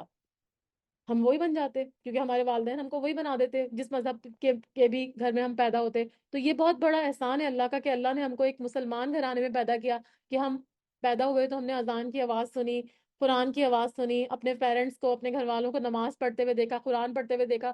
تو یہ سب سے بڑا شکر ہے۔ تو فرمایا کہ یاد کرو نعمت کو، یعنی اسلام، نعمت اسلام کو اللہ کی، علیکم جو تم پر ہے، وَمِيثَاقَهُ الَّذِي، اور اس کا پختہ عہد وہ جو، وَاثَقَكُم بِهِ، جو اس نے تم سے لیا ساتھ اس کے۔ اس سے مراد مفسرین کہتے ہیں ایک تو وہ عہد ہے جو عہد الست کہلاتا ہے، جس کی تفصیل ہم ابھی سورہ آراف میں پڑھیں گے۔ سورہ آراف میں عہد الست کی تفصیل آئی ہے۔ عہد الست کیا تھا؟ کہ اللہ تعالیٰ نے حضرت آدم علیہ السلام کو اور ان کی جتنی بھی پشتیں تھیں تا قیامت، ان سے جتنی بھی ارواح نے پیدا ہونا تھا، جتنے بھی لوگوں نے پیدا ہونا تھا، ان سب کی روحوں کو ایک میدان میں جمع کیا، اور وہاں پہ سب کو، اس میں ہم بھی شامل تھے، ہم بھی وہاں موجود ہوں گے اس میدان میں، اور کھڑا کر کے کہا تھا الستو بربکم، کیا میں تمہارا رب نہیں ہوں؟ اور سب نے کہا تھا کہ بلا، کیوں نہیں، آپ ہی ہمارے رب ہیں۔ سب نے یہ بات تسلیم کی تھی۔ تو ہم نے یہ اللہ سے ایک طرح سے عہد لے چکے ہیں ہم، اور وہ عہد ہمیں یاد کرانے کے لیے کتابیں آتی ہیں اور رسول آتے ہیں جو ہم کو وہ عہد اللہ کا یاد کروا رہے ہوتے ہیں۔ تو یہاں پر اللہ تعالیٰ فرما رہے ہیں کہ میری نعمت کو یاد کرو اور اس پختہ عہد کو یاد کرو جو میں نے تم سے لیا تھا۔